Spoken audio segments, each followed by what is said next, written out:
तो उस दिन मैं क्लास ले लूंगी, ठीक है। ठीक है मैम। जिस दिन मुझे लगेगा मैं बोर हो रही हूँ तो मैं तुम्हारी क्लास ले लूंगी, मुझे तुम्हारे जाने ना जाने से फर्क नहीं पड़ेगा, ठीक है। ठीक है मैम। बता देना मुझे। अभी तो नहीं ले रहे, हम संडे को फ्री है। एक दिन तुम्हें भी चाहिए ना, क्योंकि पूरा वीक पढ़ोगे तो वो सारी चीजें वो होती जाएंगी पाइल अप, उसको इकट्ठा नहीं करना, साथ साथ पढ़ते जाने। Yes. हाँ तो देखो, हमने कल सॉइल टेक्सचर पढ़ा। सॉइल टेक्सचर किस कौन कौन डिटरमाइन करता है सॉइल टेक्सचर? क्या चीजें सॉइल टेक्सचर किस चीज से पता चलता है? Ma'am sand, silt, clay. हाँ, सैंड, सिल्ट और क्ले से पता चलता है, ठीक है। और अब आता है हमारा सॉइल स्ट्रक्चर। भी मैंने कल बताया था ना, अलग अलग तरीके का सॉइल स्ट्रक्चर होता है, यस मैम। ठीक है। तो वो उसको क्या क्या चीज उसके अंदर इंक्लूड होती है? देखो, कुछ सीमेंटिंग एजेंट्स होते हैं, है ना, जो स्ट्रक्चर बनाएंगे उन टेक्सचर को, जो हमारे सैंड, सिल्ट या क्ले के जो भी पार्टिकल है उनको एक साथ जोड़ के जो भी हमारा स्ट्रक्चर बनेगा, that is the soil structure, ठीक है। इसके अंदर ऑर्गेनिक मैटर भी होगा, क्योंकि ऑर्गेनिक मैटर क्या होता है? बाइंडिंग एजेंट होता है ना वो भी। जिस भी सॉइल के अंदर हाई ऑर्गेनिक मैटर होगा तो उसकी बाइंडिंग कैपेसिटी अच्छी होगी, ठीक है। उसके बाद है कोलॉइडल क्ले। क्ले भी कैसी होती है? स्ट्रक्चर उसका अच्छा होता है ना, काफी नीट एंड क्लीन होता है, क्योंकि वो चिकनी मिट्टी होती है, वो एक साथ चिपक जाते हैं, सीमेंटिंग एजेंट होता है उसके अंदर। उसके बाद है ग्रोइंग प्लांट्स। जो प्लांट्स हम ग्रो करते हैं, उसके प्लांट्स जो होते हैं वो भी क्या करते हैं? हमारी सॉइल को बाइंड करके रखते हैं ना। Yes ma'am. उसके बाद है माइक्रोबियल एक्टिविटी। माइक्रोबियल एक्टिविटी से भी क्या होता है? हमारी सॉइल का स्ट्रक्चर बनता यस मैम। है ना। उसके बाद ये भी हमने डिस्कस किए थे, type of soil structure plate like होता है, प्रिज्म लाइक होता है और ब्लॉक की होता है, ठीक है। और स्फेरॉइडल, यहाँ तक हमने कर लिया था। उसके बाद इंपोर्टेंस क्या होती है सॉइल स्ट्रक्चर की? तो देखो, सॉइल क्यों इंपोर्टेंट होता है? Physical property in relation to plant growth, because in amount and nature of porosity. हमारी सॉइल का किस तरीके का स्ट्रक्चर है, किस तरीके से अरेंज है हमारा सैंड, सिल्ट, क्ले, उस पर डिपेंड करता है कि हमारी सॉइल का स्ट्रक्चर कैसा होगा। उसी पे डिपेंड करेगी हमारी सॉइल की पोरोसिटी कैसी होगी, ठीक है। उसके बाद वो मैकेनिकली में अगर मतलब उसको मैं किसी चीज से तोड़ूंगी या कुछ भी, तो अगर वो स्टेबल है तो उसका स्ट्रक्चर अलग होगा, अगर अनस्टेबल है तो उसका स्ट्रक्चर अलग होगा, है ना। क्रम्बी नेचर होता है कईयों का, जो मैं अभी बताया भी था ना मैंने पहले। इसमें क्लोड्स बन जाते हैं, पीड्स बन जाते हैं, ये सारी चीजें, यस ठीक है। मैम। उसके बाद सॉइल स्ट्रक्चर क्या इन्फ्लुएंस करता है? Soil fertility, soil temperature, soil aeration. Aeration का मतलब समझते हैं ना, कितनी एयर पास हो रही है, हवा कितनी पास हो रही है, ठीक है। सॉइल मॉइस्चर, सॉइल के अंदर कितना मॉइस्चर है, और सॉइल वाटर मूवमेंट, कि कितना वाटर मूव करेगा उसके अंदर से, ठीक है। उसके बाद है देखो, ये छोड़ो। अब देखो डेंसिटी ऑफ सॉइल। एक सुना होगा ना तुमने, बल्क डेंसिटी क्या होती है, पार्टिकल डेंसिटी क्या होती है। डेंसिटी का फॉर्मूला क्या होता है? Ma'am mass to volume. ठीक है, किसी भी सब्सटेंस का मास पर यूनिट वॉल्यूम, ये होता है ना। तो बल्क डेंसिटी हमारा क्या होता है? जब भी हम मास लेते हैं per unit volume of dry soil, एकदम ड्राई सॉइल, हम उसको ड्राई करेंगे, उसके बाद हम देखेंगे मास पर यूनिट इतने वॉल्यूम में कितना मास है, that is the bulk density, जो हम सॉइल में निकालते हैं, ओके। डेंसिटी तो किसी भी चीज की हो सकती है ना, वाटर की अलग डेंसिटी होती है, ठीक है। उसके बाद है particle density. It is a mass per unit volume of soil solid, जो हमारी सॉइल में सॉलिड पार्टिकल है खाली, ठीक है। तो उसमें हमारी, उसको हम बोलते हैं पार्टिकल डेंसिटी, क्योंकि सॉइल के क्या पार्टिकल्स ही है ना। अगर हम उन पार्टिकल की डेंसिटी की बात करें, that is called the particle density. बस इतना तुमने याद रखना है, ओके। उसके बाद देखो, पोरोसिटी क्या होती है, बताओ, कोई तो बताओ मुझे। Water holding capacity, porosity, water holding capacity of soil. वो क्या होता है पोरोसिटी? मान लो ये हमारी सॉइल है, ठीक है, वाटर होल्डिंग कैपेसिटी तो ठीक है। तो यहाँ पे यदि परसेंटेज ऑफ सॉइल वॉल्यूम, इस सॉइल का जितना भी वॉल्यूम है वो किसने ऑक्यूपाई किया है, पोर स्पेस कितना ज्यादा है उसके अंदर, ठीक है। पोरोसिटी मींस यहाँ पे अगर मान लो एक सॉइल है मेरी इतनी बड़ी बड़ी, उसके पार्टिकल इतने बड़े बड़े, काफी बीच बीच में गैप है उनके, ठीक है। जैसे सैंडी सॉइल होती है, ये है हमारी क्ले सॉइल, ठीक है। तो देखो क्या होगा, हमारा पोरोसिटी किसकी ज्यादा होगी? क्ले सॉइल की ज्यादा पोरोसिटी होगी ना। मैम वो कितना मतलब पैक्ड है, हाँ, कितना कि क्लोजली देखो पैक्ड है। ये छोटे छोटे पार्टिकल हैं, ठीक है।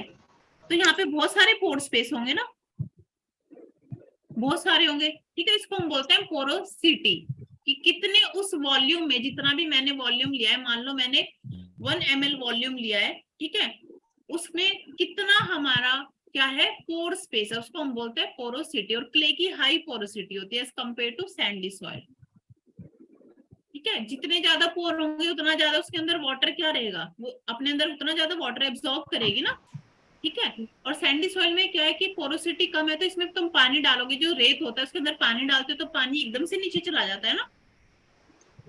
Yes ma'am. उसके बाद देखो जो सॉइल पोर्स होते हैं ना, दो तरह के होते हैं। एक होते हैं हमारे मैक्रोपोर, मैक्रो से समझ आ रहा है कि जो लार्ज साइज के पोर्स होते हैं। एक होता है माइक्रो, कैपिलरी, ठीक है। कैपिलरी वाटर कौन सा होता है, जो वाटर पानी के लिए अवेलेबल होता है। कैपिलरी एक्शन से पानी लेते हैं ना हमारे प्लांट्स, पता है पौधों ना, के। ठीक है। क्योंकि कैपिलरी का बहुत पतली पतली जाइलम और फ्लोएम, ये सब सारी चीज होता है ना, बहुत माइन्यूट सी वो होती है, एकदम पतली पतली सी होती है, तो इसी को हम बोलते हैं कैपिलरी एक्शन, ठीक है। तो इसमें याद रखना दो तरह के पोर्स होते हैं, एक होता है मैक्रोपोर्स, एक होता है माइक्रोपोर्स, ठीक है। Yes ma'am.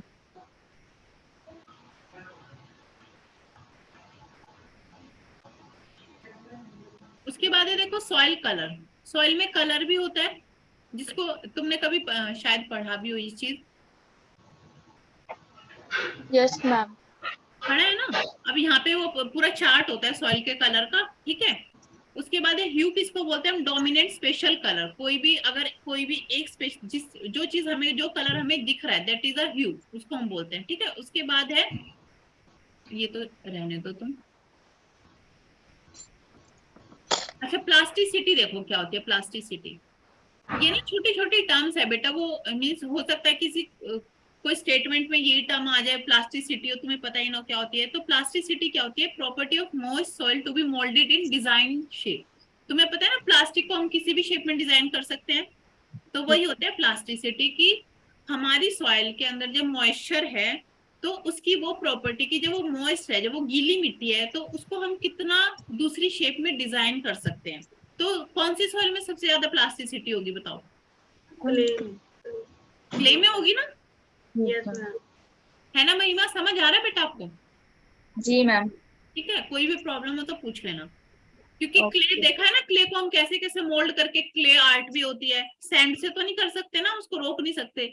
अब वो बीच में जो लोग बना देते हैं ना, उसको मत बोलना, ठीक है, यस वो तो मैम। उनकी आर्ट ही होती है अलग। उसके बाद है स्ट्रक्चरलेस सॉइल, ये तो छोड़ो, स्ट्रक्चरलेस। इसमें से ना जो जो मैं पढ़ा रही हूँ, जब ये पीडीएफ तुम्हारे पास आ जाएगी वही चीजें पढ़नी है, ठीक है। ज्यादा टाइम वेस्ट नहीं करना है। मैम ये पीडीएफ कब मिलेगा? क्या, मैम ये पीडीएफ कब मिलेगा? अच्छा ये कौन पूछ रहा है, मैम रक्षा। अच्छा भेज देगी मैम तुम्हें, बोल दूंगी मैम को ना, ठीक है। चलो उसके बाद है सॉइल कॉम्पैक्शन। क्या होता है, क्या होता है कॉम्पैक्शन बताओ।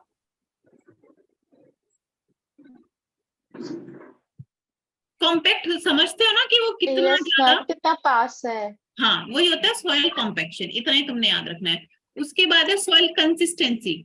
सॉइल कंसिस्टेंसी क्या होता है,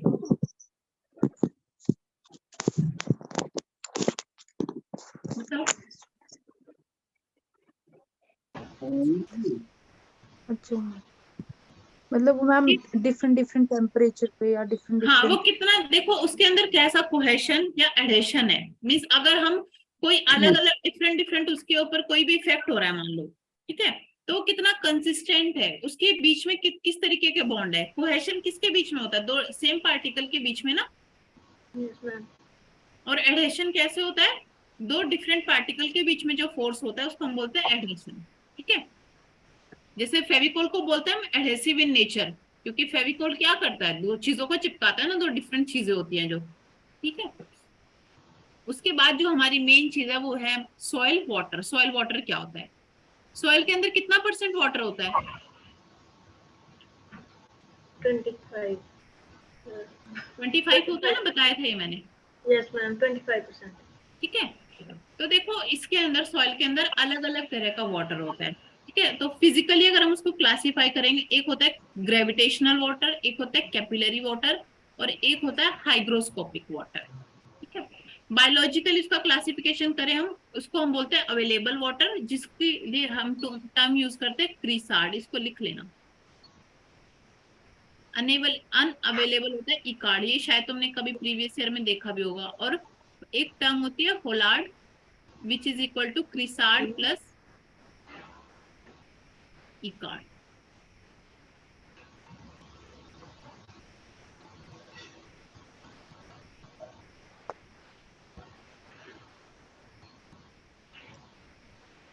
इकार्ड। हाँ, ECHARD। ठीक है। क्रिसार्ड। मैंने रिकॉर्डिंग लगा दी थी। Yes ma'am. यस मैम, लगा दी। ठीक है, चलो अब हम इनको एक एक को डिटेल में पढ़ते हैं।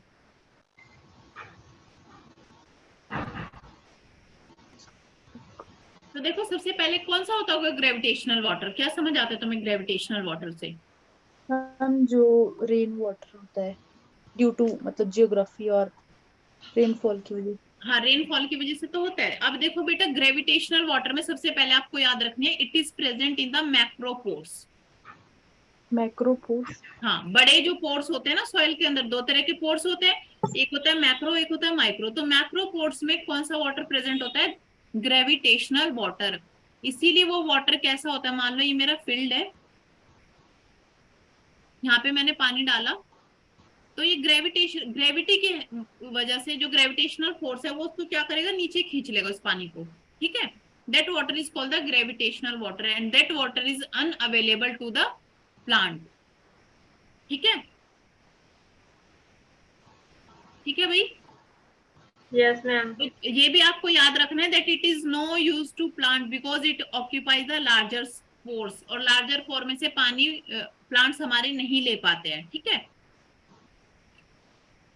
उसके बाद आता है हमारा कौन सा वाटर, अब कौन कौन से फैक्टर इफेक्ट करेंगे ग्रेविटेशनल वाटर को? एक तो टेक्सचर, उसका सॉइल का टेक्सचर डिपेंड करेगा ना सॉइल के टेक्सचर पे भी। Yes ma'am. कैसे करेगा बताओ मुझे। मैम अगर सॉइल मैम मतलब वो पोरोसिटी वाली बात है तो वो ज्यादा होल्ड कर लेगी रेन वाटर को। ठीक है। तो सैंडी सॉइल में ग्रेविटेशनल वाटर जैसे होगा वो ज्यादा होगा ना उसके अंदर, सैंडी सॉइल के अंदर, क्योंकि वो जल्दी नीचे चला जाएगा। ठीक है। यस यस उसके मैम। बाद है स्ट्रक्चर पे भी डिपेंड करेगा। ठीक है। अब कोई अगर हमारी क्रम्बी जो है, क्या बोलते हैं उसको, सॉइल है, क्रम्स की फॉर्म में है, ग्रेन्यूल्स की फॉर्म में है, तो उसमें क्या होगा, हमारा ग्रेविटेशनल वाटर क्या होगा, ज्यादा रिटेन करेगा। ठीक है। उसके बाद है कैपिलरी वाटर। कैपिलरी वाटर कौन सा होता है? जो वाटर माइक्रोपोर्स में प्रेजेंट होता है। इनमें ना बेटा ये चीजें आपको याद रखनी है, net water which is present in the micropores. ठीक है। और ये कहाँ पे होता है capillary water? On the soil particle by surface forces, यहाँ पे प्रेजेंट होगा सॉइल पार्टिकल में। ठीक है। और देखो, ये वाटर क्योंकि ग्रेविटी तो सबसे बड़ा फोर्स है ना, उसकी वजह से सारी चीजें नीचे आती है, but it is held so strongly that gravity can not remove it from the soil particle. ये पानी सॉइल के अंदर इस तरीके से चिपका होता है कि इसको ग्रेविटी भी नहीं खींच पाती है। ठीक है। So the molecules of capillary water are free and mobile and are present in a liquid state. Due to this reason, it evaporates easily, though it held firmly by the soil particle. Plant root are able. This is the only water which is available to the plant. ठीक है। Yes ma'am. इसीलिए इसको available water भी बोलते हैं। ये question आ जाता है। उसके बाद क्या क्या फैक्टर्स अफेक्ट करेंगे कैपिलरी वाटर को? वही है कि सरफेस टेंशन होगा एक तो। ठीक है। यस। उसके बाद है सॉइल टेक्सचर इफेक्ट करेगा।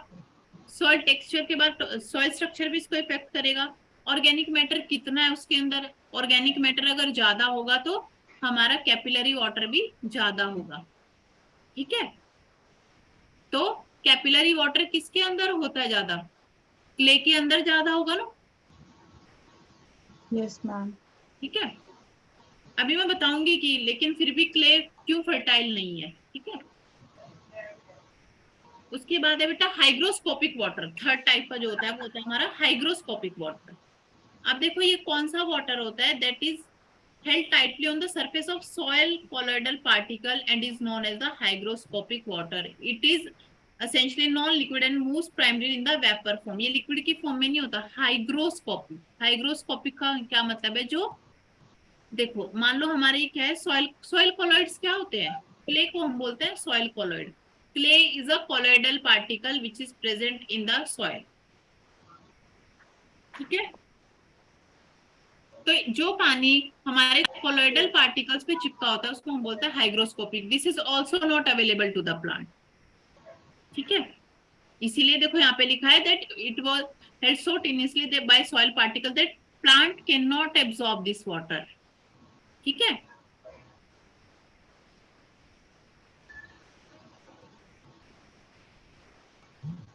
अबे जो हमने बायोलॉजिकल क्लासिफिकेशन किया था, जो मैंने 3 टर्म आपको लिखवाई थी, है ना, अवेलेबल वाटर कौन सा होता है, तो देखो अवेलेबल पानी कौन सा होता है, बताओ क्या नाम लिखवाया था मैंने। Available capillary water. ठीक है, the water which lies between wilting coefficient and field capacity. बताओ विल्टिंग क्या होता है, विल्टिंग कोफिशिएंट। मान लो मैंने यहाँ पे ना वो बनाया है,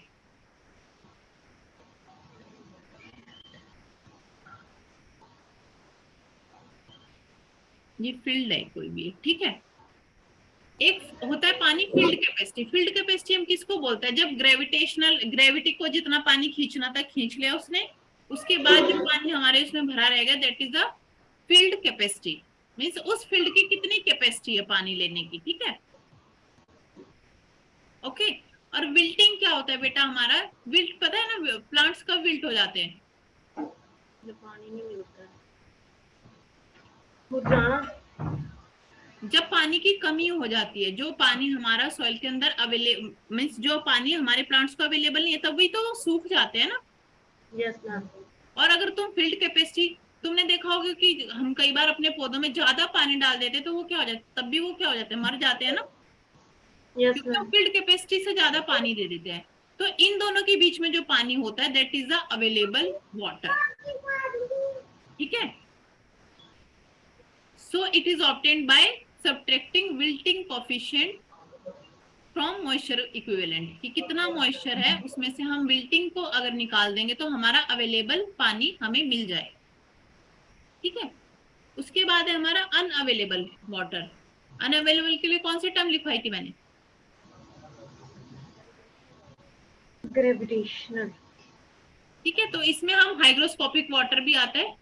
अरे नहीं, अनअवेलेबल के लिए मैंने बायोलॉजिकल में 3 टर्म लिखवाई थी ना, ईकार्ड, अनअवेलेबल नाम। ठीक है। तो वही है बायोलॉजिकल टर्म में हम उनको वो टर्म्स देते हैं, ये यहाँ पे इन्होंने जनरल टर्म में लिखे हुए हैं।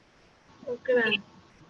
तो वो याद विल्टिंग रखो कोफिशिएंट। तुम की अवेलेबल, अनअवेलेबल और टोटल वाटर किस किस को हम बोलते हैं, वहां से क्वेश्चन आता है। विल्टिंग कोफिशिएंट और फील्ड कैपेसिटी वाला समझ में आया। देखो फील्ड कैपेसिटी वो होती है कि मान लो पानी दिया तुमने यहाँ पे ना अपने फील्ड में, Yes. तो क्या होता है, पहले तो उसको ग्रेविटी लेगी जितना ग्रेविटी को लेना होगा। उसके बाद क्या होता, तुमने देखा होगा ना कभी कभी हम पौधे में पानी डालते तो ऊपर तक भरा रह जाता है वो पानी, और या फिर बहुत बारिश हो गई तो हमारी क्या होती है, कोई भी पौधा हमने लगाया तो वो क्या हो जाता है, डाई हो जाता है, मर जाता है वो, है ना, कुछ टाइम बाद हम यही बोलते हैं ना हमने ज्यादा पानी डाल दिया। तो ऐसा होता है क्योंकि हम फील्ड कैपेसिटी से ज्यादा पानी डाल देते हैं, जितनी उस फील्ड के उस वहां पे पोर्स सारे भर चुके हैं। देखो बेटा, अगर ये मेरी सॉइल है, ठीक है, इसके अंदर पोर्स है, तो ये पोर्स जो है ना ये एयर के लिए भी है और वाटर के लिए भी, सॉइल के अंदर दोनों चीजें होनी जरूरी है। अगर तुमने इसके अंदर फील्ड कैपेसिटी से ज्यादा पानी डाल दिया तो जो बाकी सारे पोर्स है ना वो क्या करेंगे, वाटर से ही भर जाएंगे। तो वाटर से भर जाएंगे तो क्या होगा, एनारोबिक कंडीशन हो जाएगी। एनारोबिक कंडीशन हो जाएगी तो क्या होगा, ऑक्सीजन नहीं मिल पाएगी हमारे प्लांट को, नीचे जो प्लांट को नहीं, जो हमारे माइक्रो ऑर्गेनिज्म है, रूट्स को नहीं मिल पाएगी, तो क्या होगा, हमारा प्लांट मर जाएगा, है ना। इसी तरीके से विल्टिंग कोफिशिएंट क्या है, विल्टिंग, मान लो हमने यहाँ पे 10 दिन तक हम बाहर चले गए, हम पानी नहीं दे पाए, तो जो उसके अंदर अवेलेबल वाटर था वो क्या हुआ, पानी हमारे प्लांट्स ने ले लिया या कुछ इवेपोरेट हो गया, अब उसके लिए कोई पानी बचा ही नहीं ना, तो उसको हम बोलते हैं विल्टिंग कोफिशिएंट, कि वो वाला पानी, वो वाला पॉइंट जहाँ पे हमारा प्लांट जो है सूखना स्टार्ट हो गया, उसके लिए पानी खत्म हो गया हमारी सॉइल में, और फिल्ड कैपेसिटी है जहाँ पे ज्यादा पानी है, तो इन दोनों के बीच में होता है हमारा अवेलेबल वाटर। विल्टिंग में पानी मिला ही नहीं, फील्ड कैपेसिटी में ज्यादा मिल गया, अवेलेबल में मिलता उतना जितना उसको चाहिए होता है। ठीक है, ओके। Yes ma'am. चलो,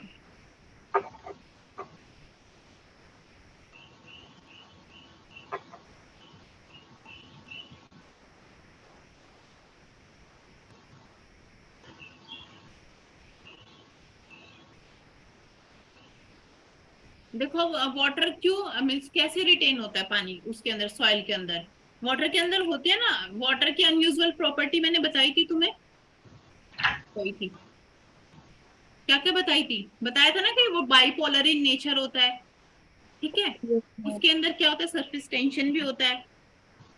और मैम कहीं भी अधेसिव हो जाता है। सर्विस टेंशन होता है, तभी उसके ऊपर ना जो कोई भी मान लो तुम इंसेक्ट्स जो होता है देखा होगा ना तुमने, पानी के ऊपर बैठे होते हैं, वो सरफेस टेंशन होती है वाटर के अंदर, इसी वजह से वो बैठे होते हैं, उसको सरफेस टेंशन ही बोलते हैं हम। ठीक है, और एडहेसिव और कोहेसिव फोर्सेस भी होते हैं उसके अंदर। ठीक है, इसीलिए हमारा जो सॉइल के अंदर पानी होता है। ओके, मैम ये एडहेसिव और कोहेसिव समझा नहीं। क्या बोल रहे हो? एडहेसिव और कोहेसिव। एडहेसिव कुछ नहीं होता बेटा, देखो एडहेसिव ये होता है, मान लो ये हमारा वो है, कहाँ से जाता है प्लांट के अंदर पानी, जाइलम से कि फ्लोएम से? जाइलम से। जाइलम से जाता है। ठीक है, तो देखो ये मान लो हमारी रूट्स है, यहाँ पे पानी भरा हुआ है, तो वो क्या करेंगी, पानी को अपने अंदर लेंगी। ठीक है, पानी इनके अंदर जाएगा कैपिलरी एक्शन की वजह से। तो अब ये जो रूट है, ये वाला रूट का सरफेस है, ये डिफरेंट है और पानी डिफरेंट चीज है, तो कैसे वो उसके अंदर जा पा रहा है, वो कौन सा फोर्स होता है, एडहेशन फोर्स होता है। जब दो डिफरेंट मॉलिक्यूल्स के बीच में फोर्स बन जाए, वो एक दूसरे से अट्रैक्ट हो जाए, that is called the adhesion force. ठीक है, कोहेशन होता है, मान लो ये पानी जो है हमारा, मैंने बकेट में पानी भरा, तो तुम्हें अलग अलग तो नहीं दिखता ना पानी, क्योंकि इनके बीच में कोहेसिव फोर्स है, वो एक दूसरे से जुड़े हुए हैं। सेम मॉलिक्यूल के बीच में होता है कोहेसिव, और डिफरेंट के बीच में होता है एडहेसिव। ठीक है, Yes, ma'am. ओके। तुम्हें अपनी मम्मी से बहुत प्यार है, that is a cohesive force. तुम्हें अपने दोस्त से भी प्यार है, that is the adhesive force. ठीक है, मम्मी तो तुम्हारे घर में ही है इसलिए तुम्हें उनसे प्यार है। अगर तुम्हें अपनी दोस्त से भी बहुत प्यार है, that is the adhesive force, वो तुम्हारे अलग ही, वो तो किसी और माँ की बेटी है ना। ठीक है, तो ये बात, यस मैम। चलो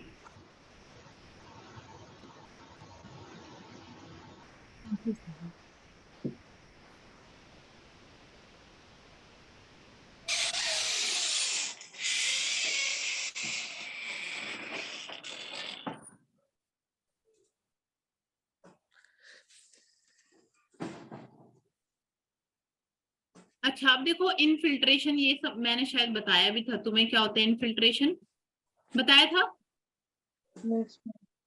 क्या होता है इनफिल्ट्रेशन?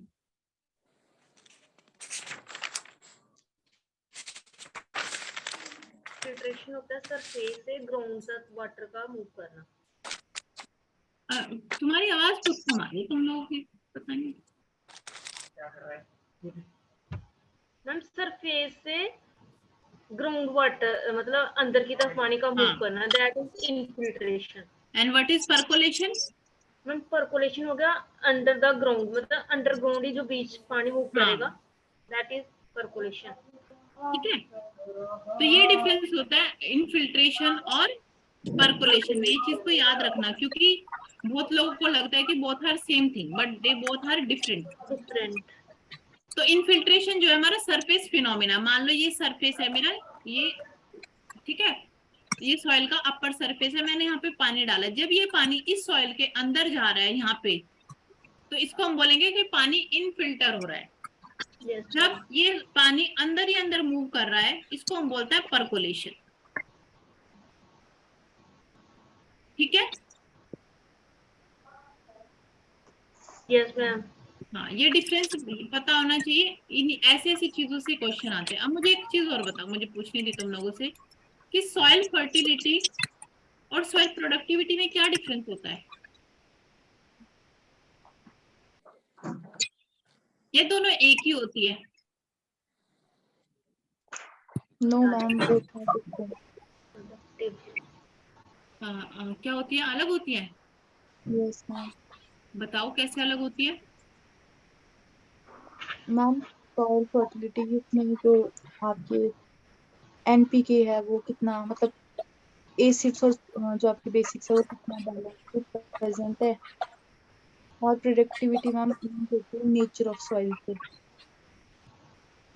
हाँ, काइंड ऑफ ठीक है। देखो, सॉइल फर्टिलिटी क्या होती है कि ability of soil to contain the nutrients, कि कितने न्यूट्रिएंट्स वो अपने अंदर रख सकती है, ठीक है, उसके अंदर कितने न्यूट्रिएंट्स प्रेजेंट है। सॉइल प्रोडक्टिविटी क्या होती है कि वो कितने न्यूट्रिएंट्स, उसकी क्या कैपेसिटी है to make the nutrients available to the plants, capacity to make the nutrients available to plants, ठीक है। तो मैं बेटा बोल सकती हूँ कि all productive soils are fertile in nature, ma'am yes ma'am. है ना, but all fertile soils may or may not be productive in nature, may or may not be productive in nature। अब देखो इसका एग्जांपल ले लेते हैं हम। मैं जो हमारी क्ले होती है, क्ले में हम प्लांट ग्रो नहीं कर सकते ना, that is not good for the cultivation of plants। why? otherwise देखो पता है क्या, clay is a fertile soil, but it is not उसके प्रोडक्टिव। अंदर न्यूट्रिएंट्स बहुत ज्यादा होते हैं, बट वो अवेलेबल नहीं होते प्लांट्स को। क्यों? उसके अंदर क्योंकि वो बहुत ही कॉम्पैक्ट सॉइल है, एकदम ऐसे है पास पास, उसके अंदर रूट्स पेनिट्रेट ही नहीं कर पाती। इसके अंदर एयर की कमी होती है, वाटर बहुत ज्यादा होता है, ठीक है। तो एक अच्छी प्रोडक्टिव सॉइल होने के लिए क्या होना चाहिए? 45% हमारे मिनरल्स होने चाहिए, 5% ऑर्गेनिक भी होना चाहिए, 25% वाटर भी होना चाहिए और 25% एयर भी होना चाहिए। सारी चीजें होनी चाहिए, तभी हमारी कोई भी सॉइल प्रोडक्टिव इन नेचर होगी। कोई डाउट तो नहीं किसी को इसमें? नो चलो, ma'am. Okay. All fertile soils may or may not. क्या बोल रहे हो? All fertile soils may or may not. आगे क्या था? मैंने बोला था कि all productive soils are fertile in nature, but all fertile soils may और may not be productive in nature.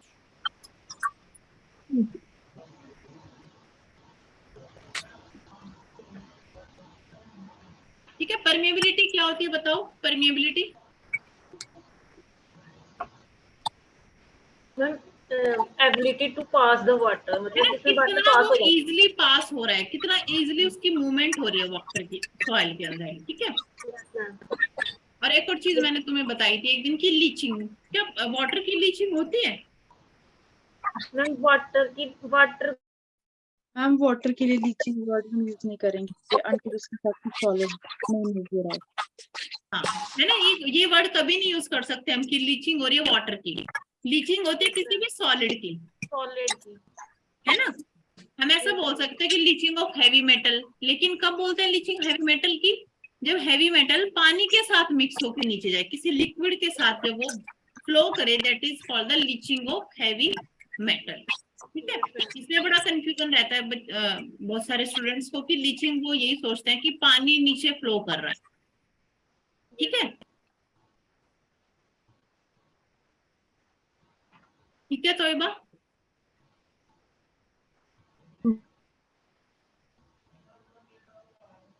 Taiba का नेटवर्क सही नहीं है भाई। रक्षा समझ आ गया? Yes ma'am. ठीक है।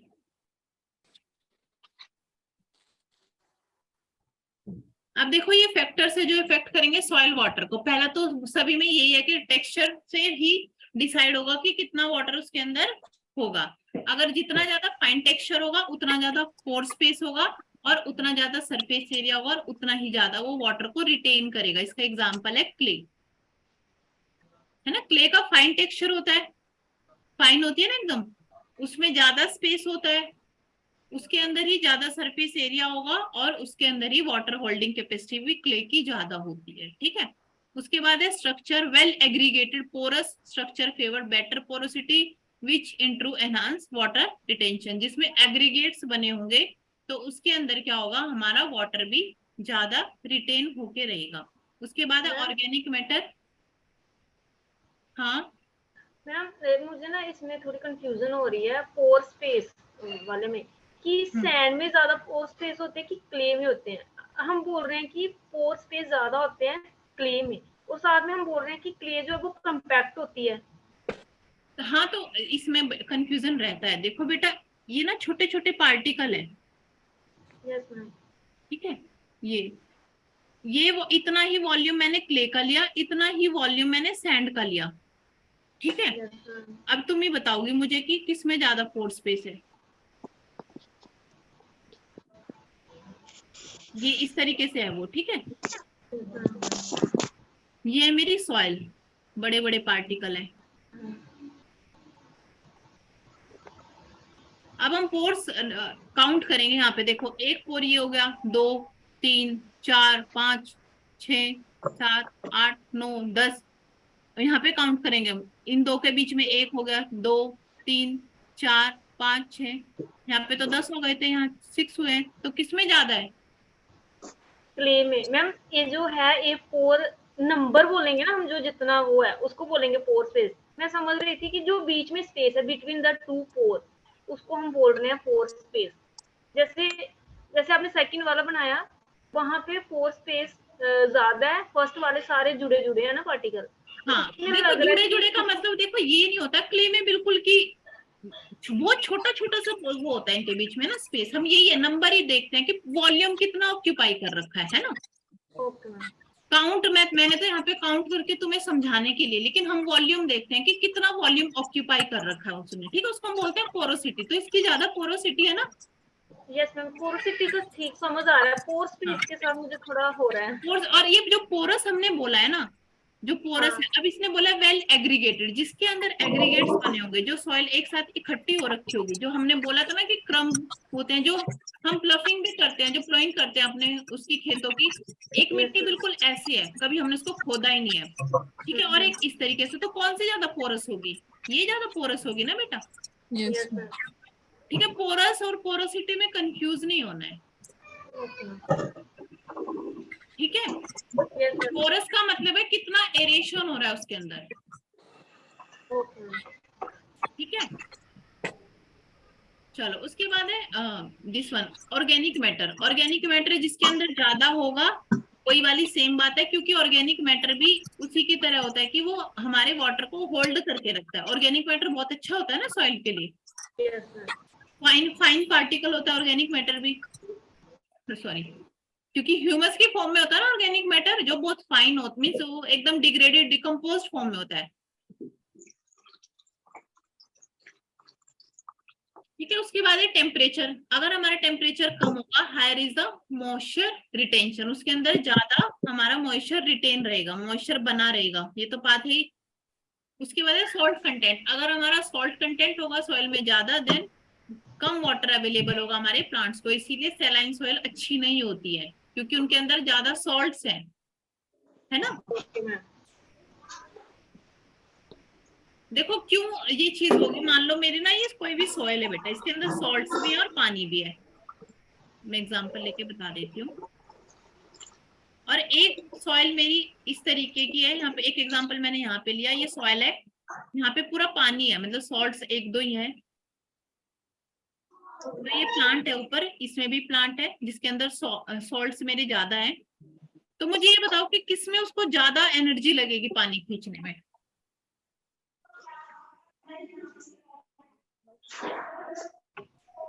Ma'am please repeat.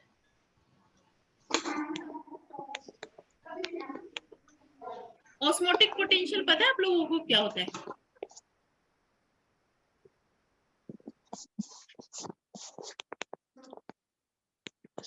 Yes ma'am जो ऑस्मोसिस है उसको डिस्कस करता हुआ। ऑस्मोसिस में क्या होता है, पानी कहाँ से कहाँ जाता है? Low concentration to high concentration. अच्छा, रिवर्स ऑस्मो आरओ तो सबके घर में लगा होगा। Yes ma'am. पानी तो खूब पीते हो, आरओ का पानी पियेंगे हम, ऐसा नहीं पियेंगे। अच्छा, तो क्या फिनोमिना होता है उसके अंदर, ये बता दो। चलो, आरओ का पानी तो पी लेते हो, क्यों रिवर्स ऑस्मोसिस? ऑस्मोसिस क्या होता है, महिमा बताओ, पता है? नहीं पता, मैम सब भूल चुके हैं हम लोग। पढ़ा तो है ना? Yes ma'am. सुना तो सभी ने है? Yes ma'am. ठीक है, चलो, सुना तो है ना, भगवान का शुक्र है कि सुना है।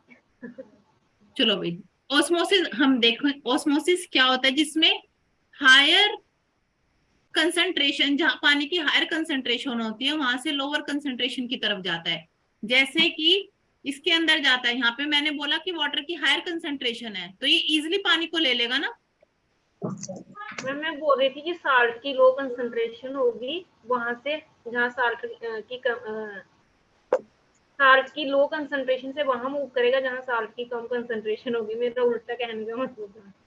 हम ना हमेशा उसके सॉल्वेंट के फॉर्म में बात करते हैं, ठीक है? Okay ma'am, okay. क्योंकि फ्लो तो सॉलिड चीज थोड़ी ना करेगी, लिक्विड ही करेगी। Yes ma'am, yes ma'am. तो देखो, कई बार ना तुम लोग को पता होता है, इंटरव्यू में तुमसे कोई क्वेश्चन पूछ लेगा तो तुम फंस जाओगे अपने बोलने की तरीके से ही, यस मैम। क्योंकि तुम्हें आंसर तो पता है लेकिन तुम वहां कुछ और ही बोल के आ गए और वो फिर तुम्हें पकड़ लेगा वहीं, फिर अच्छे से क्लास लगा देगा, ठीक है?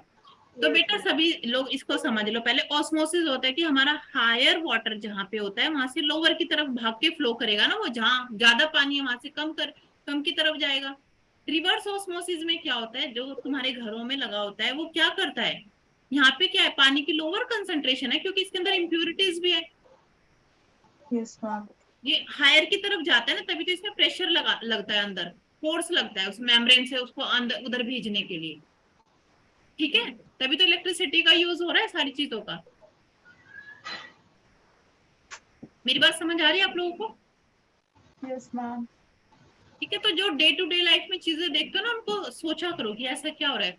तो मैं तुम्हें ये बता रही थी यहाँ पे कि सॉल्ट कंटेंट से कैसे इफेक्ट होता है, कि ऐसे पानी नहीं ले पाता है, वही वाली बात है, क्योंकि यहाँ पे देखो सॉल्ट ज्यादा है ना? एक तो हमारी सॉइल ऐसी थी जिसमें पानी खूब सारा था, सॉल्ट बहुत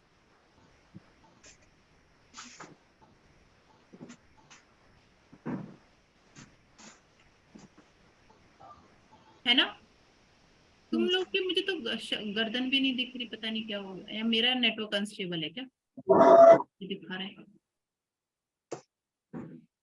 ठीक है, और जहां पे हमारे सॉल्ट कंटेंट ज्यादा होंगे तो उसको ज्यादा एनर्जी लगानी पड़ेगी, इसीलिए वो पानी लेस अवेलेबल होता है हमारे प्लांट के लिए, इसीलिए सैलाइन सॉइल में प्लांट्स अच्छे से ग्रो नहीं कर पाते हैं। Okay, yes ma'am. ये समझाना चाह रही थी मैं तुम्हें।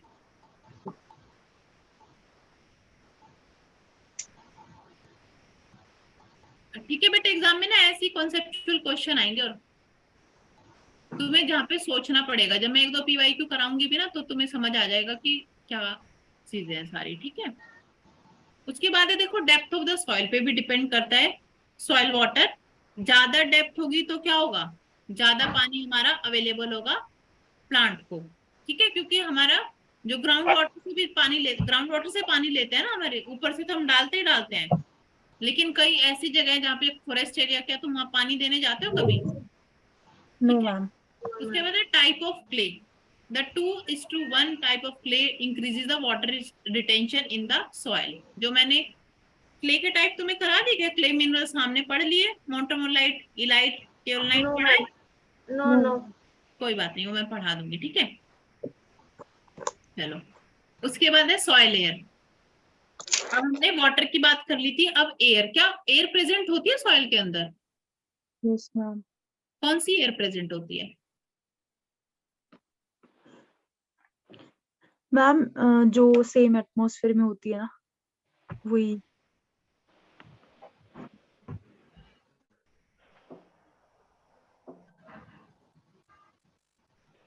देखो वही, हाँ, वही जो एटमॉस्फेयर में होती है वो हमारे उसमें भी होते हैं, सॉइल एयर में। तो देखो बेटा यहाँ पे क्या होता है, मान लो ये सॉइल है हमारी नीचे, ठीक है, ये एटमॉस्फेयर है, तो CO2 का कंसेंट्रेशन सॉइल के अंदर ज्यादा होता है as compare to atmosphere. O2 का कंसेंट्रेशन हमारा कम होता है सॉइल के अंदर as compare to atmosphere. Atmosphere में ऑक्सीजन ज्यादा होती है लेकिन सॉइल के अंदर कम होती है। क्यों कम होती है वो, और क्यों CO2 ज्यादा होती है?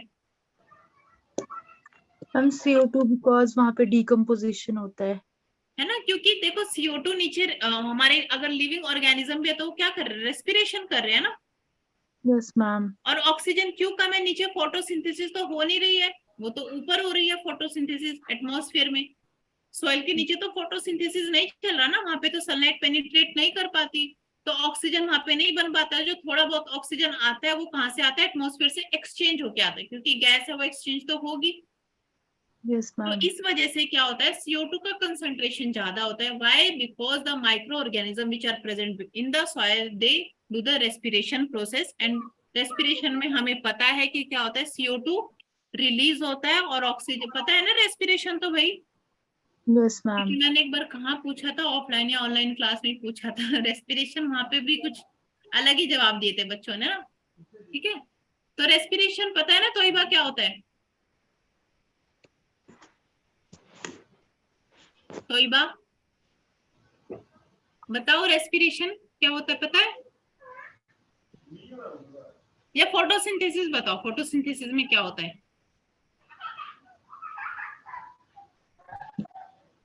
बता दो, कोई नहीं, जो भी समझ आता है बता दो। भूल गए? मैम हमसे पूछ रहे हो? हाँ जी, नहीं मैं तोइबा तुमसे पूछ रही हूँ, तुम मेरे को तो म्यूट लग रही हो इधर। अच्छा हाँ मैम, प्लांट्स अपना फूड बनाते हैं लाइट सनलाइट की प्रोसेस। ठीक है, तो क्या कौन सी गैस रिलीज होती है कहाँ पे? फोटोसिंथेसिस में? गैस, होती है कोई गैस रिलीज फोटोसिंथेसिस में? ऑक्सीजन। फोटोसिंथेसिस में कार्बन डाइऑक्साइड तो वो लेते हैं रिलीज। अच्छा, रिलीज होती है क्या फोटोसिंथेसिस में भाई कोई गैस, रक्षा, फोटोसिंथेसिस में?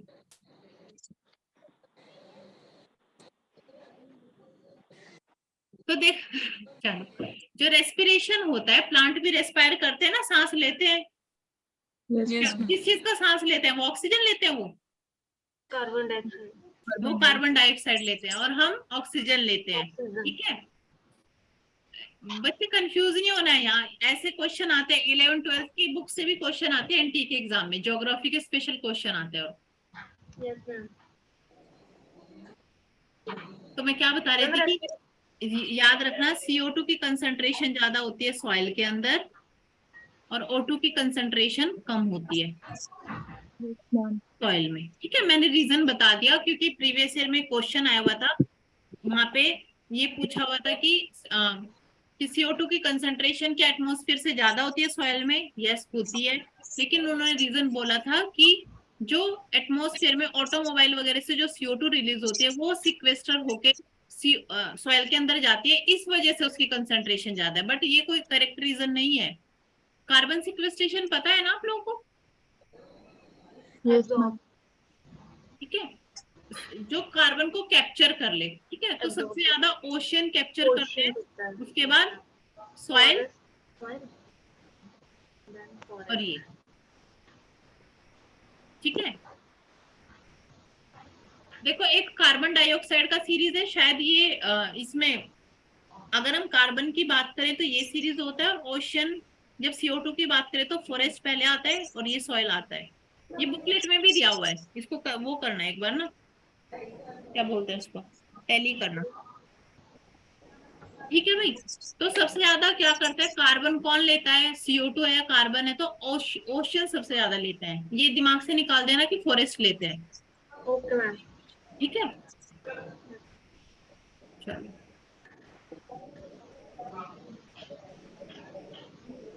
ये PDF में आज ही आप लोग को सेंड करवा दूंगी, तो शायद पढ़ लेना प्लीज। और जब आप लोग सॉइल पूरा कंप्लीट कर लो पढ़ के, अभी तो चलो सॉइल का पार्ट है छोड़।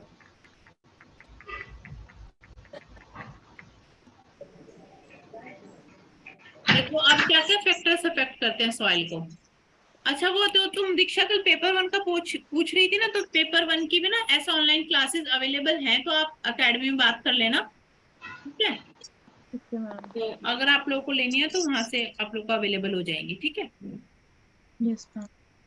चलो अब बताओ, देखो यहाँ पे लिखा है ना कंपोजिशन ऑफ सॉइल एयर, तो कौन कौन क्या क्या चीजें इफेक्ट करते हैं, nature and condition of soil, कि किस तरीके का हमारी सॉइल का नेचर है, ठीक है। तो इसमें देखो लिखा है ना, quantity of oxygen in soil air is less as compare to atmospheric air.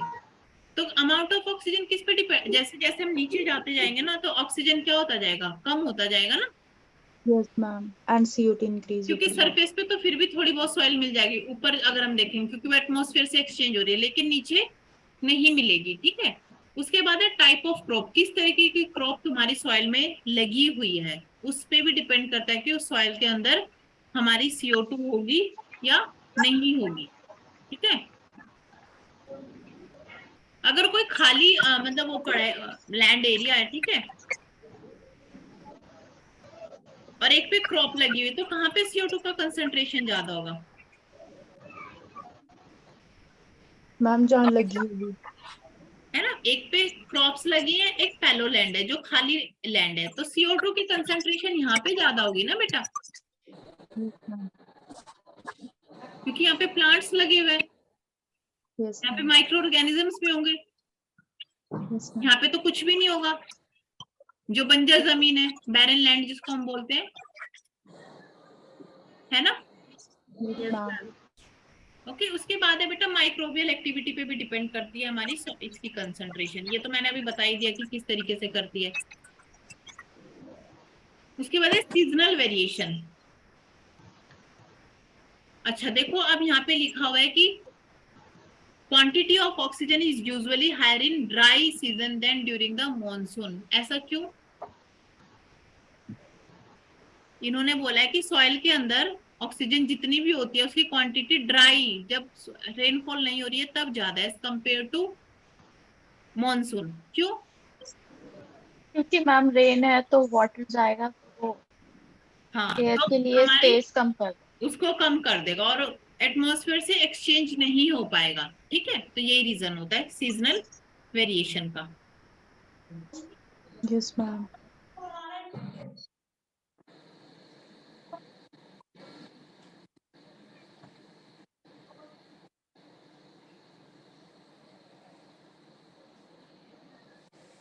हाँ अब ये बड़ी इंपॉर्टेंट चीज है सॉइल कोलॉइड्स। तो कोलॉइडल पार्टिकल पता है क्या होते हैं, जिनका साइज क्या होता है, लेस देन 0.001 mm। ये चीज याद रखना कि कोलॉइडल पार्टिकल्स का साइज इतना होता है, ठीक है। जैसे कि क्ले हमारा कोलॉइडल पार्टिकल है जिसका साइज कितना है, लेस देन 0.002 mm, ठीक है। Yes ma'am. तो जो मैं अगर हम सॉइल कोलॉइड्स की बात कर रहे हैं यहाँ पे, तो मैं ये बोल सकती हूँ all soil colloidal particles are clay, no ma'am. बोल सकती हूँ, बोल सकते हैं मैम। है ना। But all clay particles are not colloidal in nature, yes ma'am. है ना, क्योंकि क्ले का साइज तो बड़ा है ना, तो क्ले के अंदर तो सारे कोलॉइडल पार्टिकल आते हैं, लेकिन कोलॉइड के अंदर सारे क्ले नहीं आ सकते, but clay is a colloidal particle, ठीक है। Yes ma'am. उसके बाद देखो प्रॉपर्टीज क्या क्या होती है सॉइल कोलॉइड्स की। इनका क्या होता है, साइज बहुत छोटा होता है कि माइक्रोस्कोप से हम इनको देख सकते हैं, ठीक है। चार्ज हमेशा याद रखना कि कोलॉइडल पार्टिकल्स के ऊपर नेगेटिव चार्ज होता है, ठीक है। एक टर्म होती है isomorphous substitution, it is a substitution of high valent cation by low valent cation, ठीक है। मान लो हमारा कोई ये सिलिकॉन 2 पॉजिटिव है, इसको कौन रिप्लेस करेगा, हाई वैलेंसी वाला कैटायन, जैसे Al3 पॉजिटिव आ गया, ठीक है। इसके ऊपर क्या है, कम वैलेंसी है ना, 2 पॉजिटिव है, ये छोटा है, ये बड़ा है, तो ये बड़े वाला इसको रिप्लेस कर सकता है, इसी को हम बोलते हैं आइसोमॉर्फस सब्स्टिट्यूशन। है तो दोनों कैटायन, अदरवाइज तो क्या होता है, कोलॉइडल पार्टिकल किसके साथ वो करते हैं, देखो कोलाइडल पार्टिकल का क्या काम होता है, हमारे न्यूट्रिएंट्स को कैरी करने का काम होता है, ठीक है। इसीलिए हम बोलते हैं कि क्ले में क्या होता है, ज्यादा ऑर्गेनिक मैटर होता है, ज्यादा ह्यूमस होता है उसके अंदर, ज्यादा फर्टाइल होते हैं, उसके अंदर ज्यादा न्यूट्रिएंट है, क्योंकि क्ले हमारा क्या है, कोलाइडल पार्टिकल, उसके ऊपर नेगेटिव चार्ज है और न्यूट्रिएंट्स हमारे पॉजिटिव चार्ज है। कौन कौन से न्यूट्रिएंट होते हैं, नाइट्रेट हो गया, फोस्फेट हो गया, पोटेशियम हो गया, है ना। मैक्रो और माइक्रो दो तरह के न्यूट्रिएंट होते हैं ना। Yes ma'am. कितने होते हैं टोटल, 18, 9 होते हैं हमारे मैक्रो और 9 होते हैं हमारे माइक्रो। मैक्रो मतलब जो ज्यादा अमाउंट में चाहिए और मैक्रो मीन्स की जो कम अमाउंट में हमें चाहिए, ठीक है। तो देखो क्ले में इसके ऊपर इतना सारा नेगेटिव चार्ज है, तो ये ज्यादा न्यूट्रिएंट्स को बाउंड करेगी ना अपने पास, इसीलिए वो ज्यादा फर्टाइल इन नेचर है। प्रोडक्टिव नहीं है but it is fertile in nature, ठीक है। तो इसी तरीके से आइसोमॉर्फस का क्या मतलब है कि मान लो कोई भी पॉजिटिव होता है हमारा कैटायन और वो कैटायन को ही चेंज करा, अदरवाइज नेगेटिव और पॉजिटिव को अट्रैक्ट करता है ना चेंज। तो आइसोमॉर्फस का मतलब है जब एक हाई वैलेंसी वाला कैटायन लो वैलेंसी वाले कैटायन को सब्स्टिट्यूट कर दे, इसको हम बोलते हैं आइसोमॉर्फस सब्स्टिट्यूशन।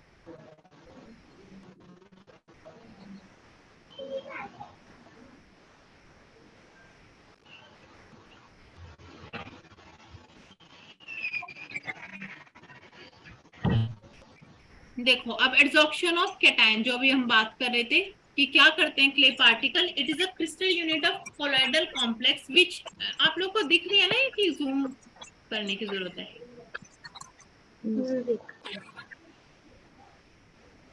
मैम खुद से भी जूम हो जाता है, मतलब अगर आप नहीं करोगे तो हम खुद भी कर अच्छा सकते तुम लोग भी कर सकते हो, हैं। अच्छा चलो ठीक है।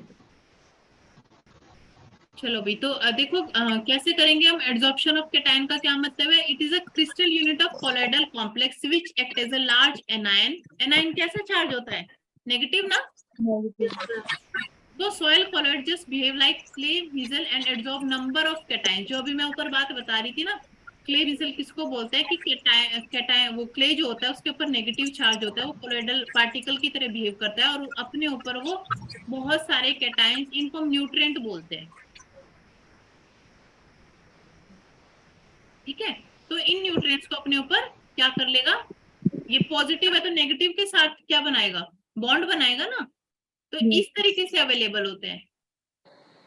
ये मेरा प्लांट है, ये सॉइल है, यहाँ पे इसके अंदर क्ले पार्टिकल है जो कोलोइडल फॉर्म है, जिनके ऊपर नेगेटिव चार्ज है, ठीक है।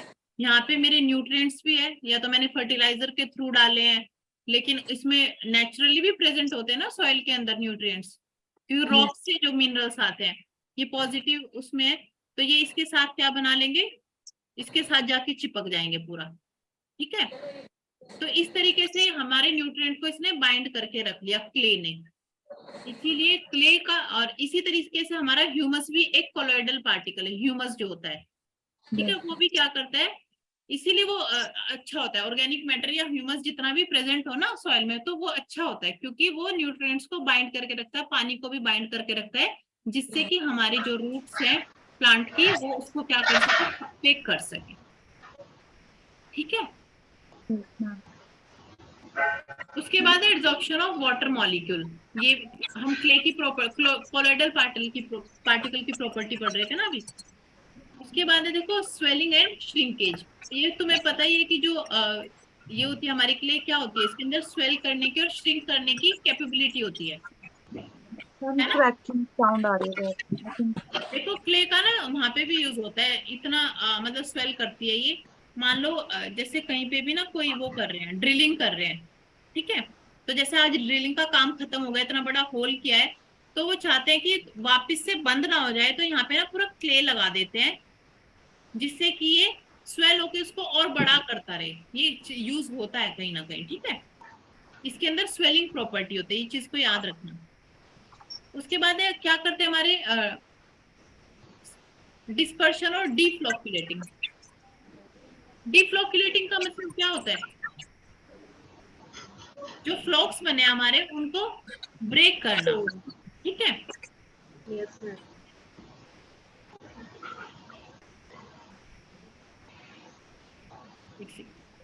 देखो बेटा फ्लॉक्युलेशन का क्या मतलब था।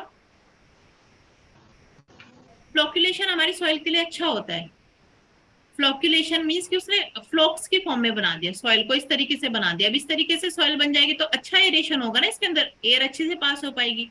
डीफ्लोक्यूलेशन का मतलब क्या है? ब्रेकिंग ऑफ फ्लोक्स, इनको तोड़ देगा तो सॉइल एकदम इस तरीके से हो जाएगी हमारी। अब इसके अंदर तो एयर पास नहीं हो पाएगी ना, यस ठीक मैम। है। तो क्ले क्या करती है हमारी? डीफ्लोक्यूलेटिंग नेचर होता है उसका। उसके बाद है ब्राउनियन मूवमेंट। मैंने बताया था कि नेगेटिव चार्ज होता है इनके ऊपर, तो ये ब्राउनियन मूवमेंट शो करते हैं। मीन्स की एक दूसरे से दूर भागते रहेंगे, है ना। सेम चार्ज होता है तो क्या होता है? मैम ऑपोजिट क्या करता है? अट्रैक्ट करता है, और सेम एक दूसरे से अपोजिट भागता है ना।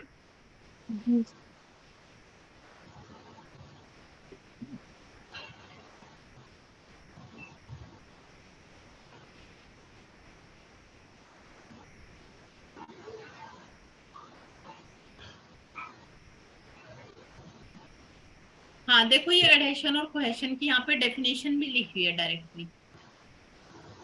मैंने बताया भी था कि डिसिमिलर के बीच में जब दो अलग अलग तरह के मॉलिक्यूल होंगे तो दैट इज द एडहेशन, और जो एक तरह का मॉलिक्यूल होगा वो कोहेशन होगा।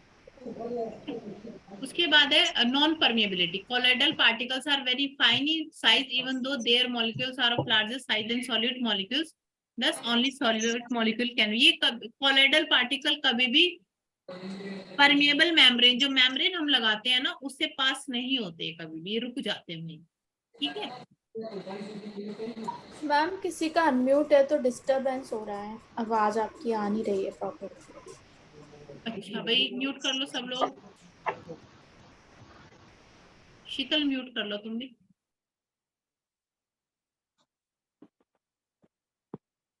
चलो देखो भाई, ये क्या है हमारा क्लासिफिकेशन ऑफ सॉइल कलर्स, जो अभी हम बात कर रहे थे ऊपर, जो 2:1 रेशो अब यहाँ पे पता चलेगा। जैसे लेयर सिलिकेट क्ले होता है, क्ले मिनरल के हमारे क्या होते हैं? सिलिकेट्स होते हैं। तो देखो, particle having size less than 0.001 mm and having layer lattice structure are called as clay mineral. All clay minerals are called as clay mineral. ये क्या लिखा है? Clay minerals look like leaves हो ऑल्सो। ये ना इनकी शेप के basis पे हम इनको फाइलोसिलिकेट्स बोलते हैं। ये लीफ की तरह दिखते हैं। मिनरल्स को अगर तुम देखोगे स्ट्रक्चर उसका किसकी हेल्प से? माइक्रोस्कोप की हेल्प से। तो फाइलोसिलिकेट लीफ की तरह होता है उनका स्ट्रक्चर, उनको हम बोलते हैं एल्यूमिनियम सिलिकेट मिनरल्स। जो क्ले के मिनरल्स होते हैं ना बेटा, क्ले सॉइल के अंदर जो मिनरल्स होते हैं जो रॉक से आए हैं, उनको हम बोलते हैं aluminium silicate mineral. Means aluminium और सिलिका होता है उसके अंदर, ठीक है। अब देखो किस किस तरीके से बनते हैं इनका पूरा स्ट्रक्चर। पहला होता है हमारा सिलिका टेट्राहेड्रल यूनिट, जिसको हम बोलते हैं। सिलिका की जो होती है ना, वो टेट्राहेड्रल यूनिट होते हैं। ये चीज आप याद रखना, ठीक है। एक ऑक्टाहेड्रल होगी, एक टेट्राहेड्रल। तो सिलिका, जो एल्यूमिनियम और सिलिका मैंने बताया ना, उसमें जो हमारा सिलिका है वो क्या है? टेट्राहेड्रल है, इस तरीके से है। मीन्स यहाँ पे ऑक्सीजन है, सिलिका सिलिका और एक सिलिका, इस तरीके से। ये तो 2D में मैंने बनाया है। 3D में सोचो कि बीच में हमारा क्या है? ये ऑक्सीजन है और इससे 4 वो मिले हुए हैं सिलिका, ठीक है। टेट्रा का मतलब पता है ना? 4, ठीक है। उसके बाद है जो हमारा एल्यूमिनियम होता है ना बेटा, एल्यूमिनियम क्या होता है? ऑक्टाहेड्रल होता है, 8, ठीक है। इसकी 8 साइडेड कॉन्फ़िगरेशन होती है, ठीक है।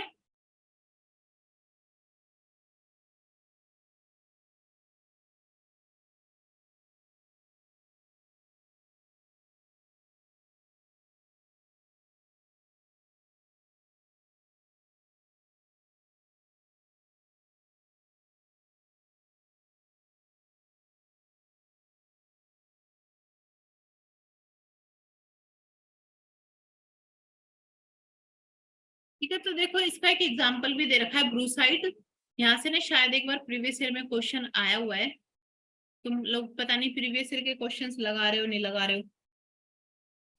When less than porous is occupied by magnesium instead of Al Mg3OH6 trioctahedral unit halloysite, ये होता है इनका। ये तुमने ये याद रखना है कि क्या स्ट्रक्चर होता है, याद रख सकते हो तो, ठीक है। उसके बाद है type of layer silicate minerals. ये तो हमारे क्या थे, फाइलोसिलिकेट से जो लीफ की उसमें होते हैं। अब हम लेयर्स की फॉर्म में बात करेंगे कि अलग अलग टाइप की लेयर्स होती है। तो देखो अब जो मैं बता रही थी ना ऊपर 2:1 और ये सब,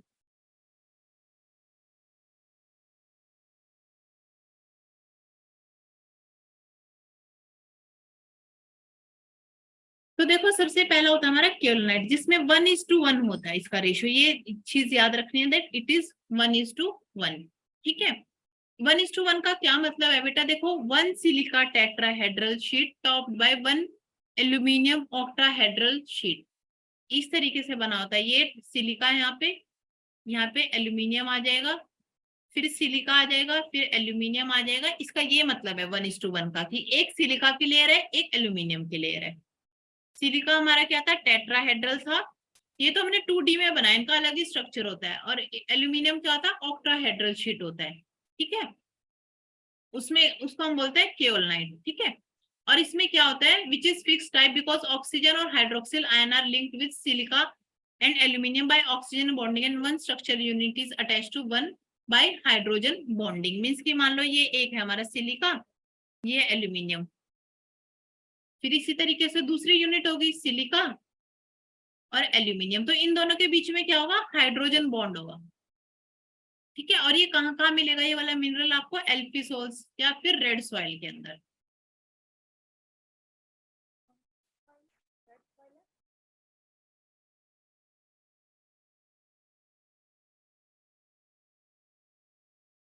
उसके बाद है स्मेक्टाइट, जिसको हम बोलते हैं 2:1।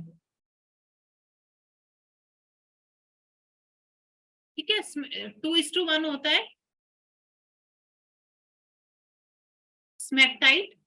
ठीक है, इसमें ये एक्सपेंडिंग टाइप है बेटा, आपको ना ये चीज याद रखनी है। एक्सपेंडिंग टाइप वो जो पहला था ना हमारा, उसके अंदर स्ट्रॉन्ग हाइड्रोजन बॉन्ड होता है। ये एक्सपेंडिंग किसको बोल रहा है, ये ना एक यूनिट होते हैं, सिलिका और एल्यूमिनियम की एक यूनिट, फिर सिलिका और एल्यूमिनियम की दूसरी यूनिट। ठीक है, इनके बीच में हाइड्रोजन बॉन्ड है, इनके बीच में स्पेस नहीं होता, जो हम केल्नाइट पढ़ के आए ना ऊपर। तो वो ये क्या हो गया हमारा, नॉन एक्सपेंडिंग टाइप होगा केल्नाइट। इसके बीच में पानी नहीं जा सकता, इसलिए ये कम स्वेल करेगी, कम कैटायन एक्सचेंज कैपेसिटी होगी इसकी। ठीक है, इसी तरीके से हमारा स्मेक्टाइट जो है 2:1। ठीक है, इसमें क्या होगा, मैं एक बार स्ट्रक्चर बना देती हूँ। हमारा एल्यूमिनियम है, सिलिका और सिलिका। इसी तरीके से दूसरी यूनिट होगी एल्यूमिनियम, वो भी उसके आसपास क्या होंगे, 2 सिलिका होंगे, तभी तो 2:1 है ना ये। ठीक है, तो इसमें ना 2 होते हैं, एक होता है मोंटेमोरलाइट, एक होता है वर्मिक्यूलाइट। इसके एग्जाम्पल याद रखना, यहाँ से भी क्वेश्चन आता है। तो देखो इसमें एक्सपेंडिंग टाइप, एक्सपेंड कौन सा हो सकता है, वर्मिक्यूलाइट एंड मोंटेमोरलाइट। ठीक है, और नॉन एक्सपेंडिंग टाइप क्या होता है, माइका जिसको हम बोलते हैं। ठीक है, एक मिनट में ये हटा दूं।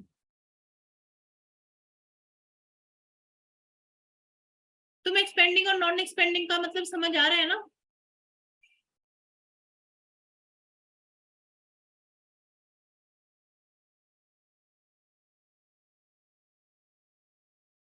बता दो, तुम समझा दो। समझा दो। देखो नॉन एक्सपेंडिंग का क्या मतलब था, मान लो कोई 2 चीज है, वो बहुत स्ट्रांगली बॉन्ड है, तो इसके अंदर बीच में तो पानी नहीं आ सकता, स्वेल नहीं करेंगी, है ना। लेकिन मोंटेमोरलाइट में क्या था, ये जो हमने जो ये स्ट्रक्चर बनाया था, इनके बीच में ना स्पेस होता है काफी, तो इसके अंदर पानी आ जाता है और ये स्वेल कर सकते हैं। इसी को हम बोलते हैं एक्सपेंडिंग टाइप। ठीक है, एक्सपेंड हो जाना, स्वेल हो जाना, क्योंकि ये क्ले के ही है ना सारे पार्टिकल।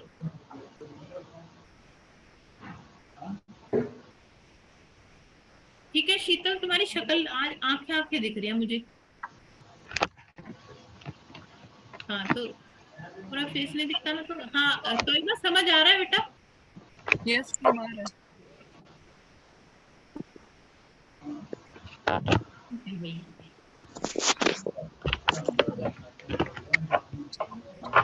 तो देखो जैसे जो ब्लैक उसके बारे में सुना तुमने, ब्लैक सॉइल जिसके अंदर कॉटन की प्लांटिंग होती है यस मैम।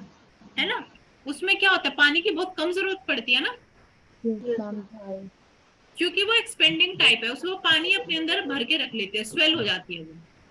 ठीक है, यही एग्जाम्पल दे रखा है यहाँ पे। ओके, अब आता है हमारा नॉन एक्सपेंडिंग टाइप, एक और है जिसको हम बोलते हैं इलाइट या माइका। ये आपको ना नाम याद रखने पड़ेंगे भाई, इसका कोई दूसरा कोई सॉल्यूशन नहीं है। इलाइट भी 2:1 होता है, but it is non expanding type. ऊपर हमने देखा था कि मोंटेमोरलाइट और वर्मिकुलाइट भी क्या था, 2:1 था, बट वो दोनों एक्सपेंडिंग टाइप थे। ये एक्सपेंडिंग नॉन एक्सपेंडिंग है क्योंकि इनके बीच में ब्रिज बाइंडिंग एजेंट होता है, जो बीच में एकदम ब्रिज बना लेता है, टाइटली इनको हेल्ड करके रखता है। ठीक है, पढ़ोगे ना तो समझ आ जाएगा बहुत, लेकिन बहुत ध्यान से पढ़ोगे तब समझ आएगा, अगर रीडिंग करने की सोचोगे तो समझ नहीं आएगा कुछ भी।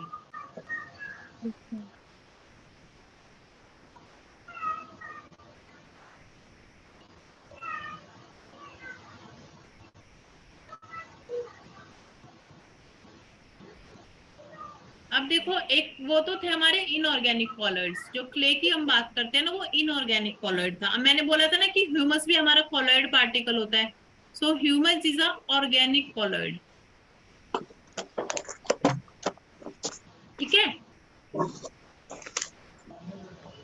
क्या होता है ह्यूमस पता है ना, ब्राउन टू डार्क कलर होता है, वेल डिकम्पोज्ड ऑर्गेनिक मैटर। जो लिटर फॉल होता है ना, जब वो पूरा अच्छे से डिकम्पोज हो जाता है, उसको हम बोलते हैं ह्यूमस। ठीक है, and it is a reservoir of essential plant nutrients. इसके अंदर बहुत सारे प्लांट न्यूट्रिएंट्स होते हैं, बाइंड करके रखता है ये उनको। ठीक है बच्चों, यस मैम। चलो मुझे बता दो कि मैक्रो और माइक्रो न्यूट्रिएंट कौन कौन से होते हैं। मैं लिखवा भी देती हूँ तुम्हें ना, लिख लो माइक्रो न्यूट्रिएंट कौन से होते हैं। माइक्रो की बात करें हम, ठीक है, जो हमें स्मॉल, जो प्लांट्स को स्मॉल क्वांटिटी में चाहिए होते हैं, मीन्स की लेस देन 0.1 मिलीग्राम पर ग्राम, इतने चाहिए होते हैं बस। ये इसमें आता है iron, boron, copper, chloride, manganese, molybdenum, zinc, cobalt and निकल। फिर आता है हमारा मैक्रो की अगर हम बात करें, जो ज्यादा जरूरत होती है प्लांट्स को,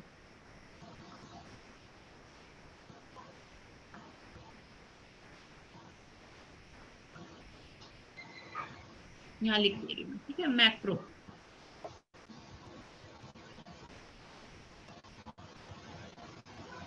जिनकी 1 to 10 mg पर ग्राम चाहिए होता है ये। ठीक है, 1 से लेके 10 तक। इसमें भी ना 3 तरह के होते हैं बेटा, बताओ स्ट्रक्चरल कौन से होंगे, जो स्ट्रक्चर फॉर्म करते होंगे प्लांट का। कार्बन, हाइड्रोजन, ऑक्सीजन, है ना। Yes ma'am. Yes ma'am. Primary nutrient कौन से होंगे, प्राइमरी न्यूट्रिएंट वो होंगे एनपीके। Ma'am NPK. हाँ, और secondary calcium, magnesium and sulphur. ये प्राइमरी लिखा है मैंने ना यहाँ पे, प्राइमरी, ये सेकेंडरी है, ये स्ट्रक्चरल है, जो स्ट्रक्चर बनाते हैं कार्बन, हाइड्रोजन, ऑक्सीजन।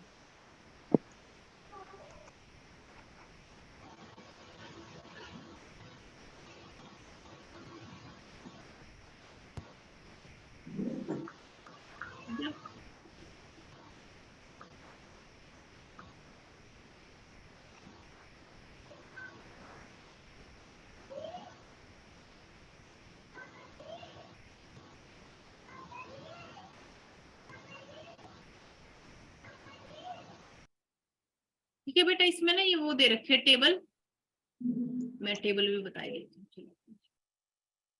तो देखो यहाँ पे क्योलाइट, मोंट्रेमोलाइट और इलाइट, ये मेन हमारे क्ले के क्या है, मिनरल्स हैं। ठीक है, तो देखो क्योलाइट क्या होता है, 1:1 होता है, 2:1 एक्सपेंडिंग होता है।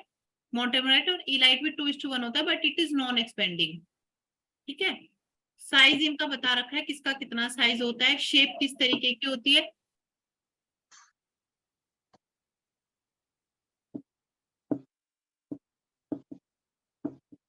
ये कुछ पता, ये मोंट्रेमोलाइट और इलाइट का था ना। ठीक है। तो सरफेस एरिया देखो इसमें इतना होता है, मोंटेमोलाइट में सबसे ज्यादा सरफेस एरिया होता है क्योंकि वो स्वेल हो गया ना, तो उसके अंदर सरफेस एरिया ज्यादा होगा। ठीक है, इसके अंदर इतना सरफेस एरिया होता है। सबसे ज्यादा जो जरूरी बात है ये है सीसी, कैटायन एक्सचेंज कैपेसिटी, जो मैंने तुम्हें बताया था ना कि कोलॉइडल पार्टिकल है, नेगेटिव नेगेटिव चार्ज है। ठीक है, और यहाँ पे हमारे न्यूट्रिएंट्स है पॉजिटिवली चार्ज जो है, तो ये कितना इनके साथ अपने मीन्स कितना ये चार्ज एक्सचेंज होगा उसको हम बोलते हैं कैटायन एक्सचेंज कैपेसिटी। जिसके ऊपर ज्यादा चार्ज नेगेटिव चार्ज होगा उसकी क्या होगी, सीसी ज्यादा होगी ना, कैटायन एक्सचेंज कैपेसिटी। ठीक है, तो तुम देखो बेटा यहाँ मोंटेमोरलाइट में ज्यादा कैटायन एक्सचेंज कैपेसिटी है। क्यों? क्योंकि ये एक्सपेंडिंग इन नेचर है। जब इसके बीच में दो लेयर हैं तो इनके बीच में काफी स्पेस है, तो सरफेस एरिया ज्यादा मिल गया, नेगेटिव चार्ज ज्यादा हुआ ना इसके ऊपर। Yes ma'am. समझ आ रहा है बच्चों? Yes ma'am. परेशान से लगते हो मुझे तुम कभी कभी की समझ नहीं आ रहा है। ठीक है, तो ये एक्सपेंडिंग है, ज्यादा सरफेस एरिया है, देख रहे हो ना, ज्यादा सरफेस एरिया है तो ज्यादा चार्ज है, ज्यादा चार्ज है तो ज्यादा चार्ज को ये एक्सचेंज कर पाएगा, इसी को हम बोलते हैं कैटायन एक्सचेंज कैपेसिटी। तो ये सीरीज से सॉरी एक बार क्वेश्चन आया था कि कैटायन एक्सचेंज कैपेसिटी का सीरीज बताओ, तो सबसे ज्यादा मोंटेमोरलाइट, देन आई एंड देन के, इलाइट केओलाइट। ठीक है, यस मैम।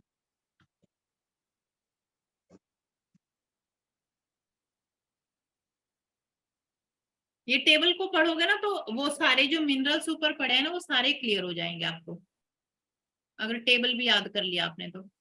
और कोई भी चीज ना बेटा रटनी नहीं आपको। अंडरस्टैंड करनी पड़ेगी। हाँ, रटोगे तो फिर एग्जाम नहीं क्लियर हो पाएगा, रटनी तो है ही नहीं। एक दो चीजें रटनी है, कोई सीरीज है इस तरीके से रट लो तो ठीक है, बट ये पेपर ना रटने से कभी भी क्लियर नहीं होगा। अब देखो सॉइल का पीएच भी होता है, पीएच तो हर चीज का होता है। पीएच क्या होता है? पीएच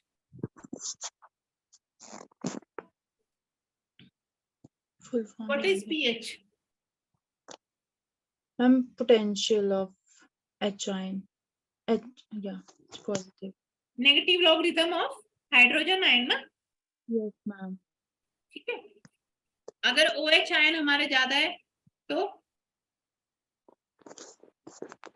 बेसिक है वो, पता है ना ये भी चीज तो। OH आयन अगर ज्यादा है तो ये बेसिक है, हाइड्रोजन आयन ज्यादा है तो हमारा एसिडिक है, ये तो सभी को पता है। ठीक है, Yes, ma'am. 0 से 14 तक हम इसको मेजर करते हैं पीएच को। पीएच तो मैं पढ़ाऊंगी उसमें, जब हम एनवायरमेंट केमिस्ट्री पढ़ेंगे ना तो वहां पे Yes. आएगा पीएच, उसको मैं डिटेल में पढ़ाऊंगी वहां पे। अच्छा, बफर बफर बफर कैपेसिटी क्या होती है? मैम जो उस चीज को बैलेंस करने का काम है ना, करता कि है। कोई ज्यादा चीज एसिडिक हो गई तो उसको वो बेसिक की तरफ ले आएगा, उसको हम बोलते हैं बफरिंग। यही तो बोलते हैं ना, तुम जब यूट्यूब पे वीडियो देख रहे हो तो ये बोलते हैं ना बफरिंग हो रही है, वो उसको क्या कर रहा है, एडजस्ट कर रहा है चीजों को। अच्छा, सबसे अच्छा बफर क्या होता है? बफर सब्सटेंस सबसे अच्छा कौन सा है इस दुनिया में? I think sodium hydroxide. क्या क्या क्या? मैम सोडियम हाइड्रोक्साइड है, मुझे कुछ याद था पर याद नहीं आ जो रहा। ह्यूमन ब्लड होता है ना सबसे अच्छा बफर होता है वो, यस मैम, ह्यूमन है ना, ब्लड। पता है चीज? क्योंकि कई लोग एसिड पी लेते हैं फिर भी बच जाते हैं, एसिडिटी हो गई, मर तो नहीं गए एसिडिटी से, बच गए ना फिर भी, इतना उल्टा सीधा खा लिया फिर भी बच गए। वो ब्लड बेचारा इतना अच्छा बफर होता है ना कि वो कुछ भी खा लो तुम उल्टा सीधा सबको एडजस्ट कर देता है। ठीक है, इसको बोलते हैं, इसीलिए जो हमारा ब्लड होता है वो सबसे अच्छा बफर सॉल्यूशन है।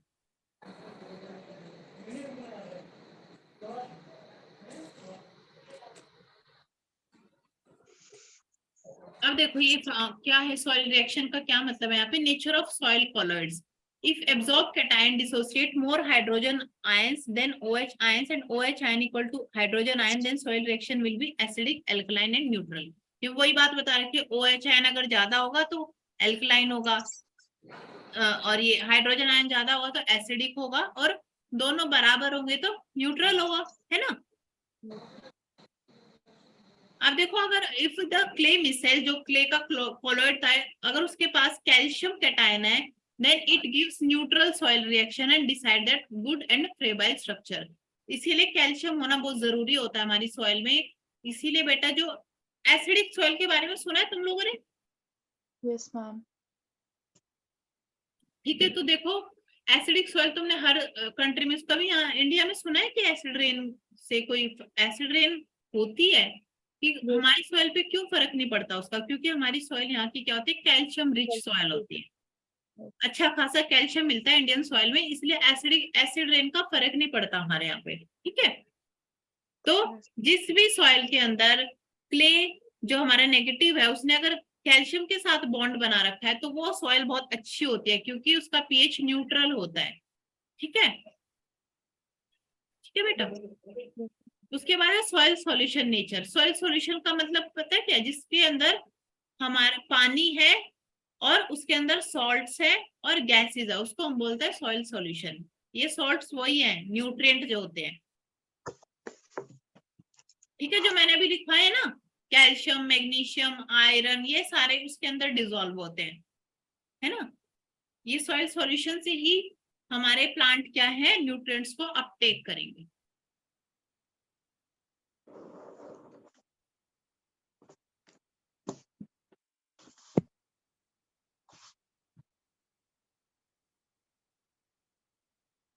ये इनकी आयनिक फॉर्म दिखा रखे जो मैंने सारे लिखवाए है ना, वो यही है। Yes ma'am. अब देखो क्लाइमेट के हिसाब से भी सॉइल का पीएच, ये क्वेश्चन भी कभी बन सकता है स्टेटमेंट में। ज्यादा रेनफॉल होगी, लो टेम्परेचर होगा तो क्या होगी हमारी, एसिडिक सॉइल होगी। हाई टेम्परेचर होगा, ज्यादा गर्मी है लेकिन कम रेनफॉल है तो क्या होगा, बेसिक सॉइल होगी हमारी। क्यों होगी?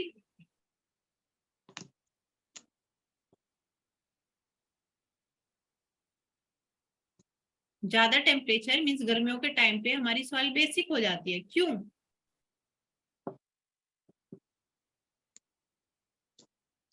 क्योंकि एक तो सबसे बड़ी बात देखो उसमें से क्या होता है, हमारा पानी इवेपोरेट हो जाता है। ठीक है, तो बेसिक हमारे सॉल्ट्स ज्यादा बचेंगे उसके अंदर। Yes ma'am. ठीक है, तो ये रीजन होता है। ठीक है, और क्या होता है, हाई रेनफॉल है, लो टेम्परेचर है तो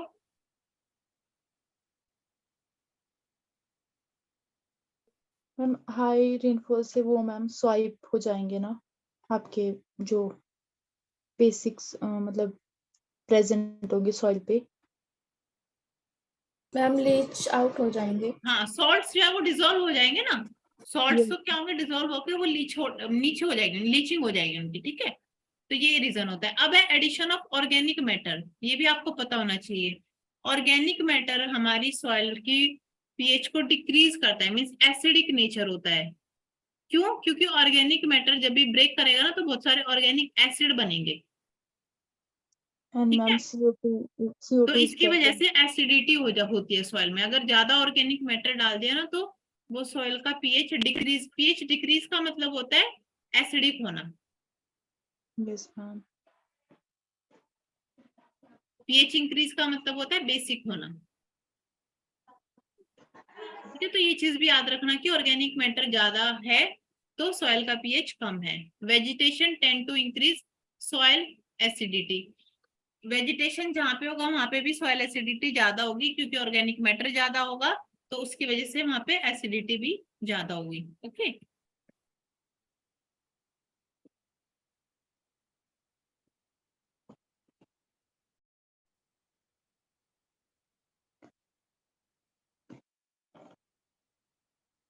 देखो पीएच के हिसाब से ना सॉइल डिफरेंट डिफरेंट तरह की क्लासिफाई की हुई है, जिनका पीएच इतना होता है। ये चीज को भी ना बेटा वो कर लेना, नोट डाउन, बाद में मतलब पढ़ोगे ना तो इस टेबल को भी पढ़ लेना।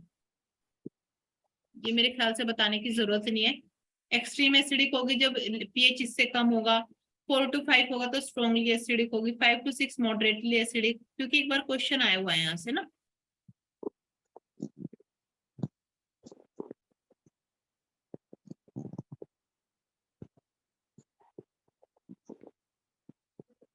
अब देखो कि जो हमारे सॉइल न्यूट्रिएंट्स हैं, जो सॉइल रिएक्शन हुई है उनका अवेलेबिलिटी ऑफ न्यूट्रिएंट्स पे क्या फर्क पड़ रहा है, कि जो भी रिएक्शन हुई है सॉइल के अंदर उसका क्या फर्क है कि न्यूट्रिएंट हमारे प्लांट को अवेलेबल होंगे या नहीं होंगे। तो ये बहुत इंपॉर्टेंट चीज है यहाँ पे ना पढ़ने के लिए। अगर हम नाइट्रोजन की बात करें तो नाइट्रोजन को किस फॉर्म में लेता है प्लांट? Ma'am NO3 negative. ठीक है, ये क्वेश्चन तो पेट क्वेश्चन है एनटीए का। ये क्वेश्चन तो वो दे ही देगा तुम्हें घुमा के, है ना? आप लोगों ने देखा भी होगा, अभी भी आया था ये इस एग्जाम में भी।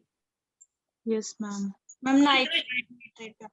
ठीक है, तो नाइट्रोजन हमारा प्रेजेंट होता है सॉइल के अंदर, लेकिन प्लांट उसको मॉलिक्यूलर फॉर्म में नहीं लेते, एलिमेंटल फॉर्म में नहीं लेंगे। वो किस फॉर्म में लेंगे? नाइट्रेट में चेंज होगा ये। ठीक है, नाइट्रेट में कैसे चेंज होगा मैं बताऊंगी। उस प्रोसेस को हम बोलते हैं नाइट्रोजन फिक्सेशन होता है ना पूरा, जिसमें डिफरेंट डिफरेंट बैक्टीरियाज यूज होते हैं। ठीक है, तो plant absorb most of their nitrogen in the form of nitrate, of which availability depend on the activity of nitrifying bacteria. The microorganism responsible for nitrification are most active when the pH is इतना, जब हमारा pH 6.5 to 7.5 होगा तब हमारा nitrogen available होगा plants को। अगर हमारा pH एसिडिक हो गया या ज्यादा बेसिक हो गया तो ये नाइट्रोजन अवेलेबल नहीं होगा। ठीक है, क्योंकि नाइट्रोजन फिक्सिंग बैक्टीरिया जैसे एजोटोबैक्टर है ये फंक्शन नहीं करते अगर पीएच हमारा एसिडिक है तो। ठीक है, और decomposition of organic matter which is a primary source of nitrogen is also slowed down under the acidic condition, क्योंकि नाइट्रोजन कहाँ से आ रहा है? ऑर्गेनिक मैटर के अंदर से आ रहा है, तो उसका डिकम्पोजिशन भी स्लो डाउन हो जाता है अगर एसिडिक कंडीशन हो गई। तो कंक्लूजन ये निकला कि नाइट्रोजन हमारा किस पीएच पे काम करेगा? ऑलमोस्ट न्यूट्रल पीएच पे काम करता है। ठीक है, एसिडिक या ज्यादा बेसिक में काम नहीं करेगा। पीएच याद रखना।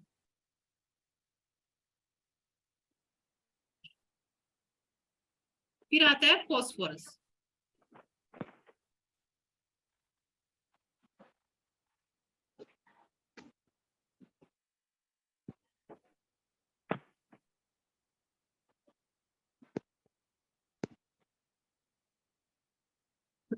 तो देखो फॉस्फोरस कब अवेलेबल होगा? ये भी 6.5 से 7.5 पे होगा। अगर इससे अबव या बिलो रेंज हो जाएगी तो इसकी अवेलेबिलिटी कम हो जाएगी। कौन सी फॉर्म में फॉस्फोरस को एब्जॉर्ब करता है plant? Ma'am I think PO -5 करके कुछ है। ऑर्थोफॉस्फेट ऑर्गेनिक फॉर्म में करता है, इनऑर्गेनिक फॉर्म में करता है, कैसे करता है कुछ पता है? मैम ऑर्गेनिक फॉर्म में करता है। ऑर्गेनिक में करता है, इनऑर्गेनिक फॉर्म में।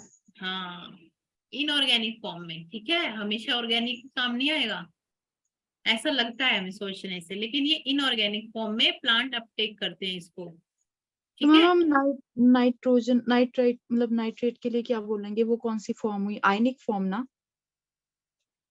क्या फॉर्म है नाइट्रेट को? कैसे फॉर्म है? हाँ मैम आयनिक फॉर्म है वो। Okay ma'am. ठीक है, नाइट्रेट बने हुए हैं, नाइट्रेट आयन ही बोलते हैं ना उसको हम। Yes ma'am. ठीक है, तो आयन के फॉर्म में कर रहा हूँ। Okay ma'am. सारे आयन ही होते हैं। ठीक है, इसका भी आयन ही बनेगा। जो भी मैंने ऊपर एक टेबल दिखाई थी ना आपको,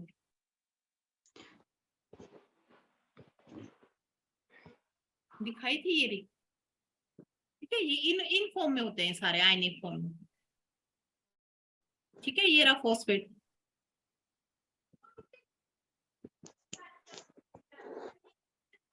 ठीक है दीक्षा, ओके मैम। आयन की फॉर्म में होगा तभी तो क्ले के साथ, कॉलॉइड पार्टिकल के साथ एक्सचेंज करेगा ना। Yes ma'am. ये तो इस तरीके से होता है। कहाँ थे हम? हाँ यहाँ थे ना फॉस्फोरस पे। ठीक है, तो इनऑर्गेनिक फॉर्म में हमेशा इसको अपटेक करते हैं प्लांट्स। देखो क्यों अब हमने यहाँ पे बोला था कि इस पीएच में खाली ये काम करेगा। क्यों? क्योंकि स्ट्रांगली अगर हमारी एसिडिक कंडीशन होगी ना बेटा, जहाँ पे भी, वहां पे आयरन, एल्यूमिनियम, मैग्नीज, ये सारे क्या हो जाते हैं? ये सॉल्युबल फॉर्म में आ जाते हैं, तो इनकी क्वांटिटी ज्यादा हो जाती है। तो अगर कोई भी हमारी सॉइल एसिडिक है तो वहां पे एल्यूमिनियम, आयरन और मैग्नीज आपको ज्यादा मिलेंगे, ठीक है। तो इस वजह से एसिडिक हो गए तो हमारे फॉस्फोरस की अवेलेबिलिटी कम हो गई, ठीक है। इसीलिए इसको एक ऑप्टिमम पीएच चाहिए इतना। अब है पोटेशियम। अब देखो the availability of the potassium does not influence by the soil reaction, तो इस पे सॉइल पीएच का कोई फर्क नहीं पड़ता, ठीक है। Okay ma'am. ये क्यों होता है? The unavailability of the potassium is due to the conversion of exchangeable to non exchangeable potassium in alkaline soil.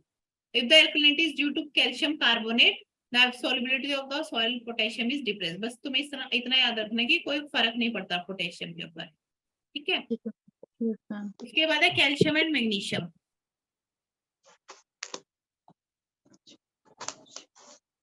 तो देखो अगर हमारी एसिडिक सॉइल है, ठीक है, उसके अंदर बेस कम है, तो क्या होगा? They are poor in calcium and magnesium की अवेलेबिलिटी नहीं होगी। और अगर जो हमारा एल्कलाइन सॉइल है, ठीक है, तो पीएच कहाँ तक? 8.5 तक अगर उसका पीएच है तो कैल्शियम एंड मैग्नीशियम की अवेलेबिलिटी बहुत अच्छी होगी। अगर 8.5 से ज्यादा पीएच है तो उसकी अवेलेबिलिटी नहीं होगी। तो ऑलमोस्ट सभी का कंक्लूजन ये निकल रहा है कि ये कितने पे काम करती है? 6.5 टू 7.5 तक ही काम करती है, ठीक है। Yes, ma'am. उसके बाद है सल्फर। देखो सल्फर के ऊपर भी कोई इफेक्ट नहीं होता सॉइल पीएच का। However, it is more soluble in acid soil and lost in leaching acid condition which retard the decomposition of organic matter, ठीक है। एसिडिक सॉइल में ऑर्गेनिक मैटर का डिकम्पोजिशन नहीं होगा, जिसकी वजह से हमारा सल्फर भी रिलीज नहीं होगा, ठीक है। क्योंकि नाइट्रोजन और सल्फर होते हैं ना ऑर्गेनिक मैटर के अंदर, हमारे प्रोटीन्स के अंदर होते हैं नाइट्रोजन, है ना। Yes. इस तरीके से। फिर है माइक्रो न्यूट्रिएंट्स। माइक्रो मैंने अभी जो लिखवाए थे उनके बारे में ये पैराग्राफ।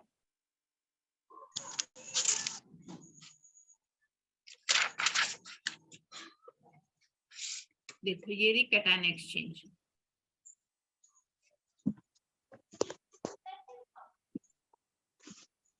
ठीक है, the process of replacement of cation adsorb on exchange complex by other cation. ये मेरा कॉम्प्लेक्स था जिसके ऊपर नेगेटिव चार्ज है। यहाँ पे मान लो कोई एल्यूमिनियम भी पड़ा हुआ है, एल्यूमिनियम 3 पॉजिटिव है, कैल्शियम 2 पॉजिटिव है, मैग्नीशियम 2 पॉजिटिव है। ये सॉइल सॉल्यूशन में सारे पड़े हुए हैं, ठीक है। पोटेशियम है। तो पहले मान लो पहले स्टेप में इसने क्या किया, क्ले ने जो नेगेटिव चार्जेस के ऊपर कैल्शियम आ गया पूरे के ऊपर, ठीक है। अब खाली कैल्शियम से थोड़ी ना काम चल जाएगा, है ना। प्लांट को तो और भी चीज चाहिए। फिर क्या होगा, ये कैल्शियम चेंज हो जाएगा दूसरे कैटायन के साथ। मान लो किसके साथ चेंज हो गया, ये Mg2 पॉजिटिव के साथ चेंज हो गया। फिर इसके कैल्शियम की जगह Mg2 पॉजिटिव आ जाएगा। इसको हम बोलते हैं कैटायन एक्सचेंज कैपेसिटी। कि जब एक कैटायन यहाँ पे ऑलरेडी है, उसने छोड़ दिया उसको और उसकी जगह दूसरे कैटायन ने ले ली, ठीक है, इस कोलॉइडल पार्टिकल के ऊपर, ठीक है। तो जितना ज्यादा नेगेटिवली चार्ज होगा उतने कैटायन उसके ऊपर जाके चिपक जाएंगे, ठीक है।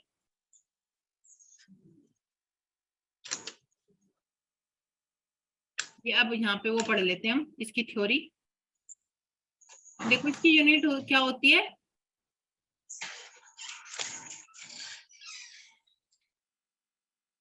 Centimole per kg. Cations in the soil solution and those on the exchange complex of soil. Cation release by plant roots and those on the exchange complex of the soil. Cations on the surface of either 2 clay crystal, 2 organic colloids और a clay and humus particle. जो चीज मैंने अभी बताई वो यहाँ पे लिखी हुई है। अब देखो यहाँ पे लिखा all cations are not absorb with equal tendency. हर एक की जितने भी कैटायंस मान लो पड़े हुए हैं सॉइल सॉल्यूशन के अंदर, वो हर एक की एक जैसी कैपेबिलिटी नहीं होती है एब्सॉर्ब होने की, ठीक है। कुछ जल्दी एब्सॉर्ब हो जाते हैं, कुछ देर में होते हैं, ऐसे ही होता है ना। हर एक की एक जैसी कैपेसिटी तो नहीं हो सकती, ठीक है। तो देखो and the exchange complex does not possess same strength of negative charge at all point, so the cation with less size and higher charge per unit size are held more strongly than the other cations। Means देखो किस किस तरीके से replace होता है। ये दोनों तो बराबर ही इनकी कैपेबिलिटी होती है। मान लो यहाँ पे हमारा नेगेटिव चार्ज है, तो हाइड्रोजन और एल्यूमिनियम तो सेम इनकी कैपेसिटी होती है, ये जाके उसके साथ जुड़ सकते हैं, ठीक है। इनसे कम किसकी होती है? कैल्शियम की, उससे कम होती है मैग्नीशियम की, उससे कम होती है पोटेशियम की। इसका मतलब ये है कि मान लो ये सारे हैं तो सबसे पहले एल्यूमिनियम जाके वहां पे चिपकेगा, ठीक है, ओके। अगर वहां पे कैल्शियम है तो ये ना सीरीज है, ये सीरीज याद रखना, power of replacement of cation. देख रहे हैं ना जितना बड़ा चार्ज है यहाँ पे,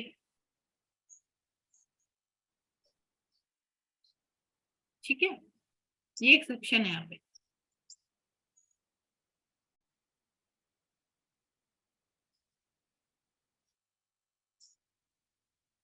और मैंने कैटायन एक्सचेंज कैपेसिटी बताई थी ना कि मोंटेमोरलाइट की ज्यादा होती है क्योंकि उसके ऊपर सरफेस एरिया ज्यादा होता है, ठीक है। देखो यहाँ पे वो भी दे रखा है,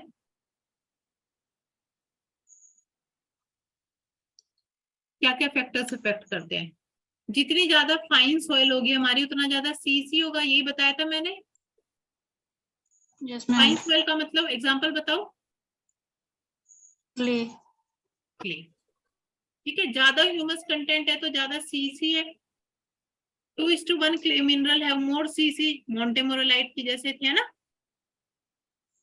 इसकी कम होगी। In alkaline pH range CC would be more. अगर हमारा बेसिक होगा तो ऑब्वियसली ज्यादा सीसी होगी क्योंकि ज्यादा हमारे बेस होंगे ना, वहां पे कैटायंस ज्यादा होंगे, ठीक है। Liming and fertilization increases the CC. Liming का क्या मतलब है? हम बेस ऐड कर रहे हैं उसके अंदर। फर्टिलाइजर से भी हम क्या ऐड करते हैं? एनपीके, है ना। ये भी तो हम नेगेटिव पॉजिटिव चार्ज ऐड कर रहे हैं ना सारी चीजें। Yes ma'am. हाँ, चलो। मैम 4 पॉइंट एक बार फिर से क्लियर कर दीजिए, ये थोड़ा सा कंफ्यूजन हो रहा है। एल्कलाइन पीएच मींस कि हमारा बेसिक पीएच होगा। तो बेसिक पीएच मतलब बेस ज्यादा है वहां पे। बेस कौन से होते हैं? जिनके ऊपर पॉजिटिव चार्ज होता है, कैटायंस जो होते हैं, है ना, तो वो ज्यादा होंगे तो सीसी हमारा कैटायन एक्सचेंज कैपेसिटी ज्यादा ही होगी क्योंकि कैटायंस को मतलब कैटायन एक्सचेंज होने के लिए नंबर ऑफ कैटायंस ज्यादा होंगे तभी तो कैटायन एक्सचेंज कैपेसिटी ज्यादा होगी ना। Replacement of present cation. Yes ma'am. चलो, अभी देखो यहाँ पे इंपोर्टेंस लिखी हुई है इसकी, ये एक बार पढ़ लेना, ये चीजें मैंने आपको बता भी दी है। मैम ये वाला पीडीएफ आप दिलवा देना ताकि कल रिवाइज कर सके। ठीक है, हाँ मैं बोल दूंगी मैम, मैं भेज देंगे शायद, पता नहीं मैम है क्या क्लास में।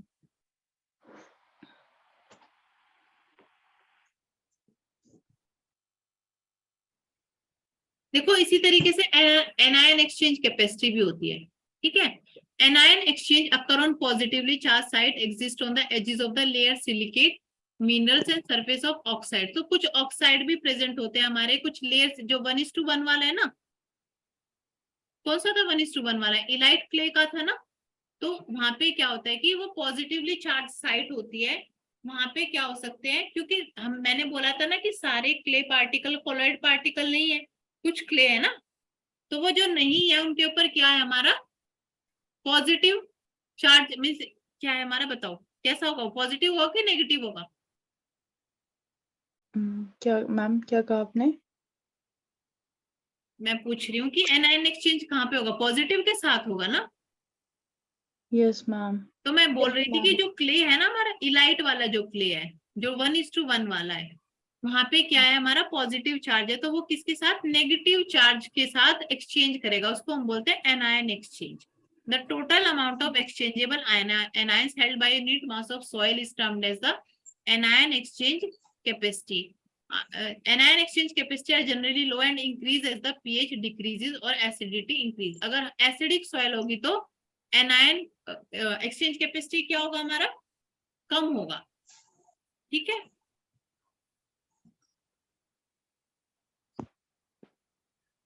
मैम अगर एसिडिक, क्या बोला आपने? एसिडिक सॉइल होगा अगर हमारा, तो एनायन एक्सचेंज कैपेसिटी हमारी क्या होगी? कम होगी, कम होगा। हाँ, ये इसमें पीडीएफ में ना लिखा हुआ है ये सारी चीजें तो ना।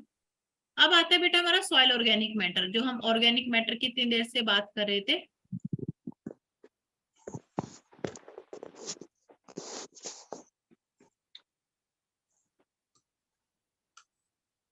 सॉइल ऑर्गेनिक मैटर, देखो जो ह्यूमस अगर हम बात करें उसकी, उसके अंदर ना क्या होता है, ये होते हैं कॉन्स्टिट्यूएंट, सबसे ज्यादा carbon, then oxygen, then hydrogen, then nitrogen and then sulphur. Yes, So the ma'am. matter which contains carbon as a chief constituent. ठीक है. Yes, अब देखो soil organic matter accumulation of partially disintegrated and decomposed plant and animal residue.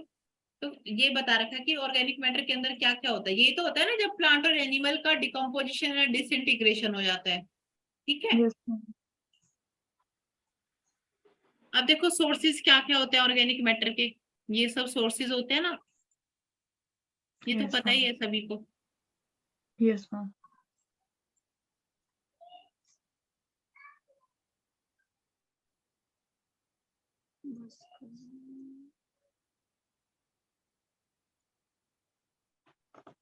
अब देखो क्या क्या factors affect करते हैं इसको.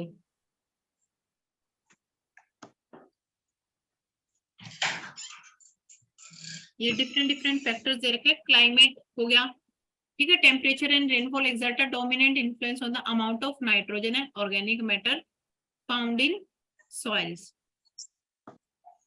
अच्छा एक बात बताओ तुम मुझे,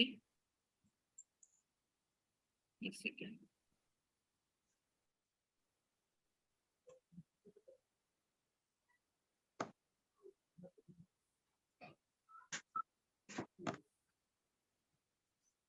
हाँ, मान लो ये इक्वेटर है और ये है पोल्स, तो ऑर्गेनिक मैटर कहाँ पे ज्यादा होगा?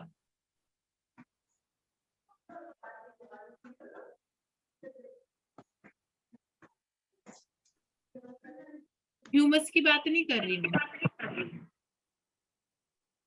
ठीक है, ऑर्गेनिक मैटर की बात कर रही हूँ.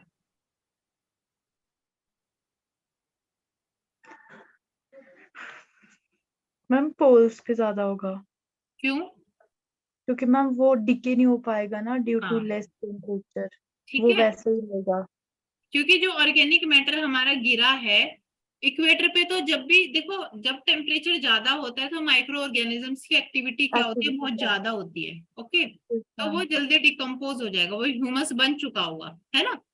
बट ऑर्गेनिक मैटर तुम्हें पोल्स पे ज्यादा मिलेगा क्योंकि वहां पे डिकम्पोजिशन बहुत स्लो होगा. जहाँ पे ठंडी एरिया है वहां पे, क्योंकि ठंड में हर कोई लेथार्जिक हो जाता है, काम करने का मन नहीं करता. Same is for micro organism, they are also not do their work. ठीक है, तो ये होता है इसके ऊपर इफेक्ट.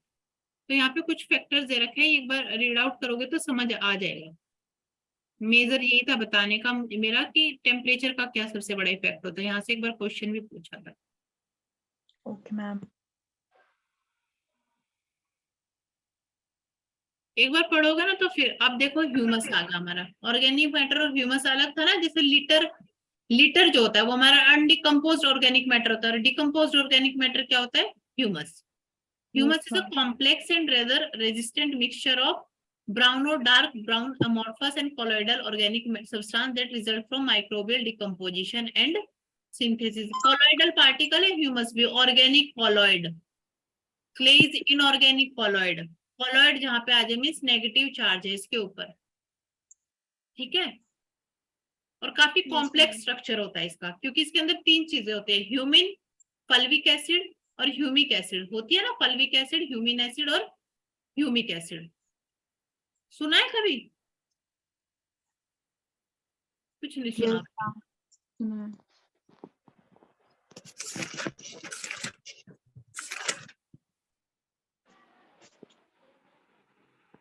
देखो क्या क्या प्रॉपर्टीज होती है इसकी, ह्यूमस की. सबसे पहले होता था tiny colloidal particles are composed of carbon, hydrogen and oxygen. जैसे मैंने बताया था ना अभी, इससे बना होता है ये. तो कोलोइडल पार्टिकल्स में नेगेटिवली चार्ज, ये नेगेटिव, ये चीजें होती है इसके अंदर, नेगेटिव चार्ज होता है. Has very high surface area, ज्यादा सरफेस एरिया है तो ज्यादा सीईसी है इसकी, है ना. और ज्यादा ही वाटर होल्डिंग कैपेसिटी है. सिलिकेट क्ले से, क्ले भी कोलोइडल पार्टिकल है इसलिए कंपैरिजन किया है. ह्यूमस की क्या है? ज्यादा वाटर होल्डिंग कैपेसिटी है, ज्यादा सीईसी है, ज्यादा सरफेस एरिया है. उसके बाद है humus has very favourable effect on aggregate formation and stability. Aggregates बना देता है वो, क्योंकि बाइंडिंग कैपेसिटी अच्छी है इसकी। ब्लैक कलर हो जाता है सॉइल का अगर ये ज्यादा हो तो, ठीक है। Yes ma'am. अब देखो बेटा, इनकी मैं बात कर रही थी, यहाँ से क्वेश्चन, ये भी एक बहुत फेवरेट चीज है एनटीए की, कि फल्विक एसिड क्या होता है, ह्यूमिक एसिड क्या होता है, ह्यूमिन क्या होता है। इसको जरा थोड़ा ना गौर से सुन लेना।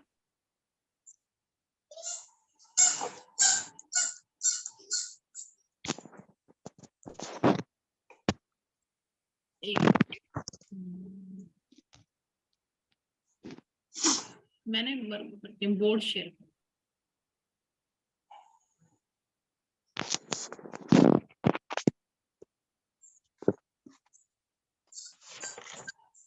देखो मान लो मेरा ये ह्यूमस है, ठीक है बेटा।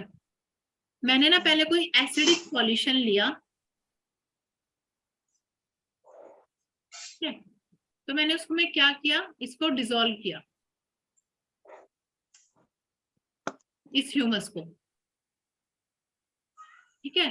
तो जो मेरे प्रेसिपिटेट बनेंगे ना,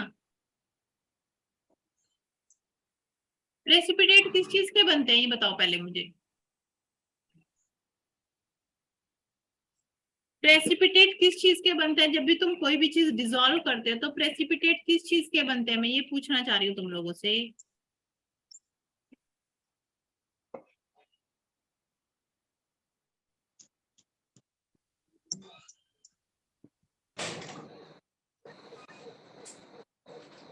बताओगे कि नहीं बताओगे, या कसम खा लिए कि नहीं बताएंगे हम कुछ? सॉल्व नहीं होगा वो उसके प्रेसिपिटेट बन जाएंगे।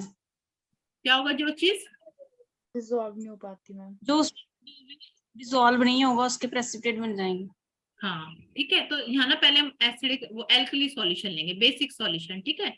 मैंने एक बेसिक सॉल्यूशन लिया, ये मैंने इस जार में बेसिक सॉल्यूशन ले लिया कोई एल्कली, इसके अंदर मैंने अपना ह्यूमस डाला। तो जो प्रेसिपिटेट बनेंगे ना, जो चीज डिसॉल्व नहीं होगी, वो क्या होगी हमारी, ह्यूमिन, ठीक है। Yes okay, ma'am. तो यहाँ पे बन गया मेरा Yes. प्रेसिपिटेट बन गए ह्यूमिन के। बचा क्या, ह्यूमिक एंड फल्विक बचा, यस मैम। क्योंकि 3 कंपोनेंट होता है ह्यूमस के अंदर। मैं लिख देती हूँ यहाँ पे, ह्यूमिन, ह्यूमिक एंड फल्विक, ठीक है। अब जो बचा हुआ है ये दोनों, मैंने फिर उसको किसमें डिसॉल्व किया, एसिड के अंदर डिसॉल्व किया, ठीक है। तो प्रेसिपिटेट किस चीज के बने, वो बने जो मेरे प्रेसिपिटेट बने थे एसिड में डिसॉल्व करने के बाद, ह्यूमिक की, ठीक है। और बच गया फल्विक। तो मैं बोल सकती हूँ fulvic is dissolve in both, is soluble in both Yes ma'am, both in alkali and acid alkaline. and alkali, Yes, ठीक है। ma'am. ह्यूमिक इज, बताओ, soluble in alkali। ये चीज को लिख लेना बेटा, डायरेक्ट क्वेश्चन आता है, insoluble in acid, है ना। and humin is insoluble in both,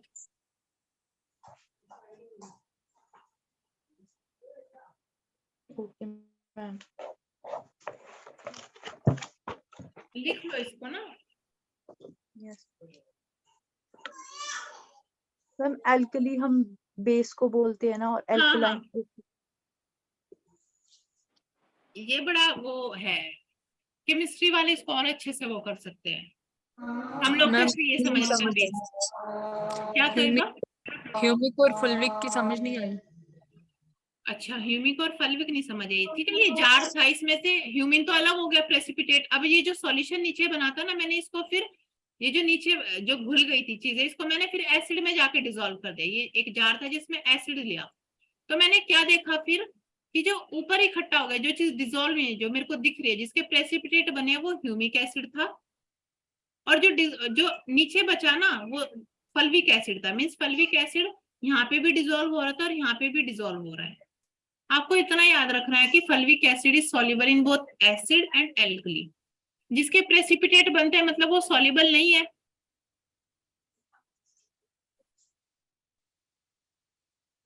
ठीक है तोयबा? Yes ma'am. और humic acid soluble in alkali but insoluble in acid. यहाँ पे तो वो सॉल्युबल हो गया था, सॉल्यूशन में था, लेकिन जैसे ही मैंने उसको एसिड में डाला तो उसके प्रेसिपिटेट बन गए। ठीक है, ये बात वहां पे लिखी हुई है पीडीएफ में, मैं बता देती हूँ। Okay ma'am. ठीक है बेटा, ये ना इसकी प्रॉपर्टी आपको याद करनी है सारी, इनको स्किप नहीं करना है बिल्कुल भी। Okay ma'am.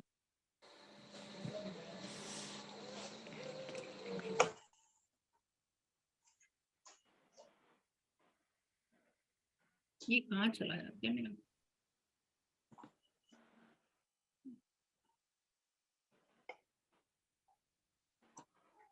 चलो देखो, ये फल्विक एसिड दिखा है यहाँ पे, इसका मॉलिक्यूलर वेट कम होता है, लाइट कलर का होता है, soluble in both acid and alkali. ठीक है, और ये सबसे ज्यादा ससेप्टेबल होता है माइक्रोबियल अटैक के। माइक्रोब सबसे पहले इसके ऊपर अटैक करते हैं, करेंगे ना, क्योंकि ऑर्गेनिक चीज है। ह्यूमिक में क्या होता है, medium in molecular wait, soluble in alkali but insoluble in acid. ठीक है, इसका इंटरमीडिएट इन रेजिस्टेंस, इसको थोड़ा बहुत डिग्रेड कर पाते हैं। ठीक है, उसके बाद आता है हमारा humin, highest in molecular weight, darkest colour, insoluble in both. यही लिखा है ना मैंने?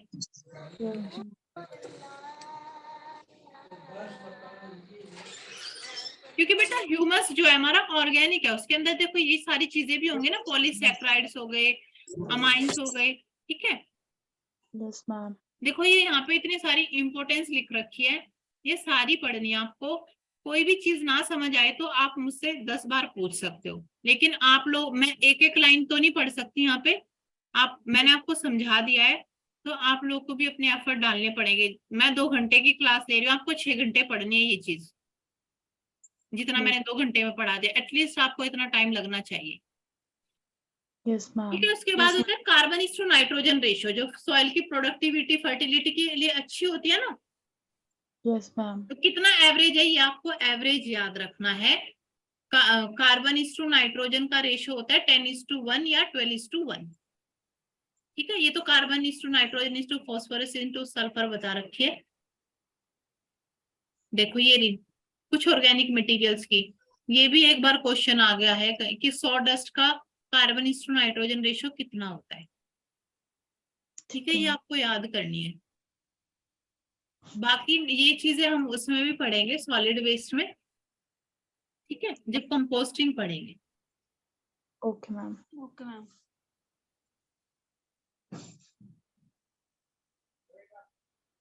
अब देखो सॉइल बायोलॉजी का क्या मतलब है कि क्या क्या माइक्रो ऑर्गेनिजम्स होते हैं उसके अंदर। हमने एयर, वाटर, ये सारी चीजें पढ़ ली, लेकिन कुछ माइक्रो ऑर्गेनिजम्स भी तो होते हैं ना उसके अंदर।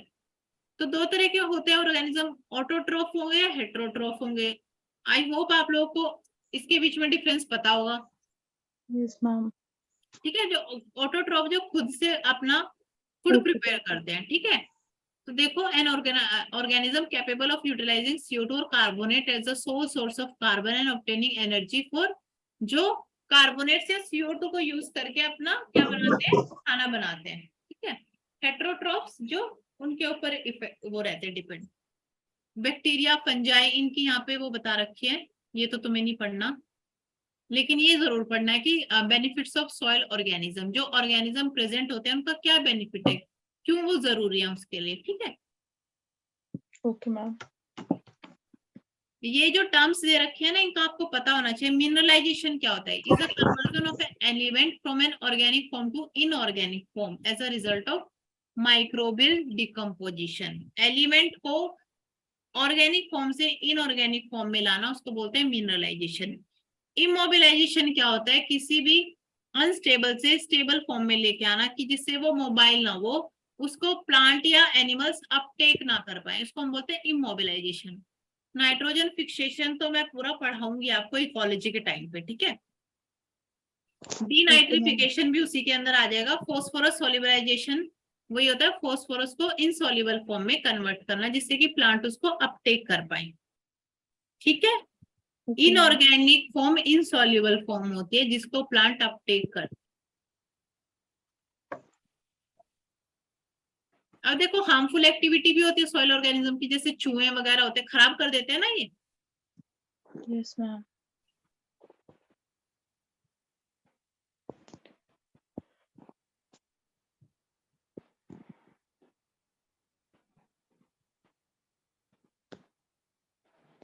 देखो इस सॉइल का क्लासिफिकेशन है, 3 तरह की सॉइल, जैसे जोनल सॉइल होती है। जोनल सॉइल उसको हम बोलते हैं हम, जो कि क्लाइमेटिक इफेक्टर, क्लाइमेट और वेजिटेशन के इफेक्ट से जो सॉइल बनी होती है, मैच्योर सॉइल जो होती है हमारी, ठीक है।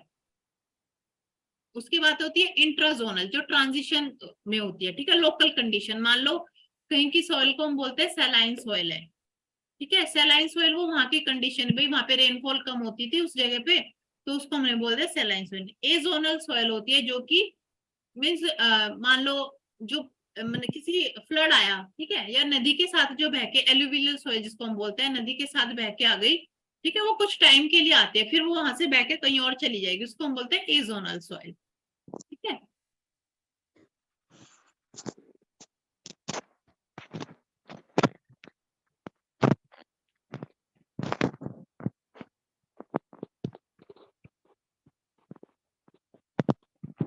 देखो इंडिया में ये सॉइल होती है, ये ना आपको पढ़नी है, ये तो आपको याद ही करनी है कैरेक्टरिस्टिक ना इनकी। रेड सॉइल क्या होता है, क्या कहाँ कहाँ मिलती है, ये ब्लैक सॉइल कहाँ पे मिलती है, ठीक है।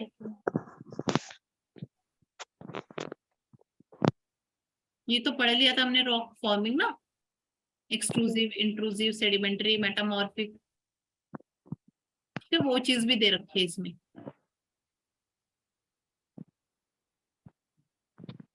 ठीक है बच्चों।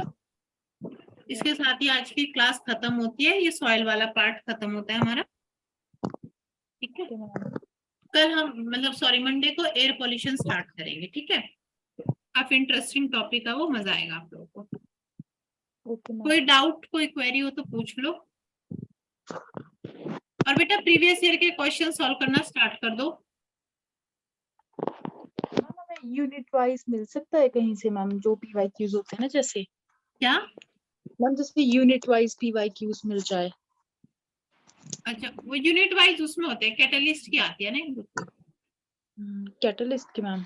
हम्म, ओके मैम। उसके अंदर होते हैं यूनिट वाइज ना, ठीक उसमें है। मिस्टेक भी बड़ी होती है, पर उसमें क्वेश्चंस होते हैं काफी सारे ना, तो वहां से मिल जाएगा। और अगर आपको सॉल्यूशन चाहिए ना प्रीवियस 5 इयर्स के, तो वो एकेडमी में अवेलेबल है, ठीक है, with ma'am explanation, okay ma'am. तो वो भी आप ले सकते हो। लेकिन पीवाईक्यूज ना यही लगाने का टाइम है, बाद में जो लास्ट के कुछ डेज होते हैं ना, कोई नहीं क्वेश्चन सॉल्व करने बैठता, तब तो हमें ये यस रहता है ना कि हम रिवाइज कर लें थ्योरी अपनी। तो यस जैसे आज जो चीज खत्म हो गई, उसके क्वेश्चंस ढूंढ के स्टार्ट कर दो कि प्रीवियस ईयर के क्वेश्चंस पेपर में कितने क्वेश्चंस आए हैं, ठीक है। Okay ma'am, good night, bye. और हाँ, और डेली का डेली पढ़ना स्टार्ट कर दो। मैं अभी मैम को बोल देती हूँ, आपको PDF शेयर कर देंगे। Okay ma'am.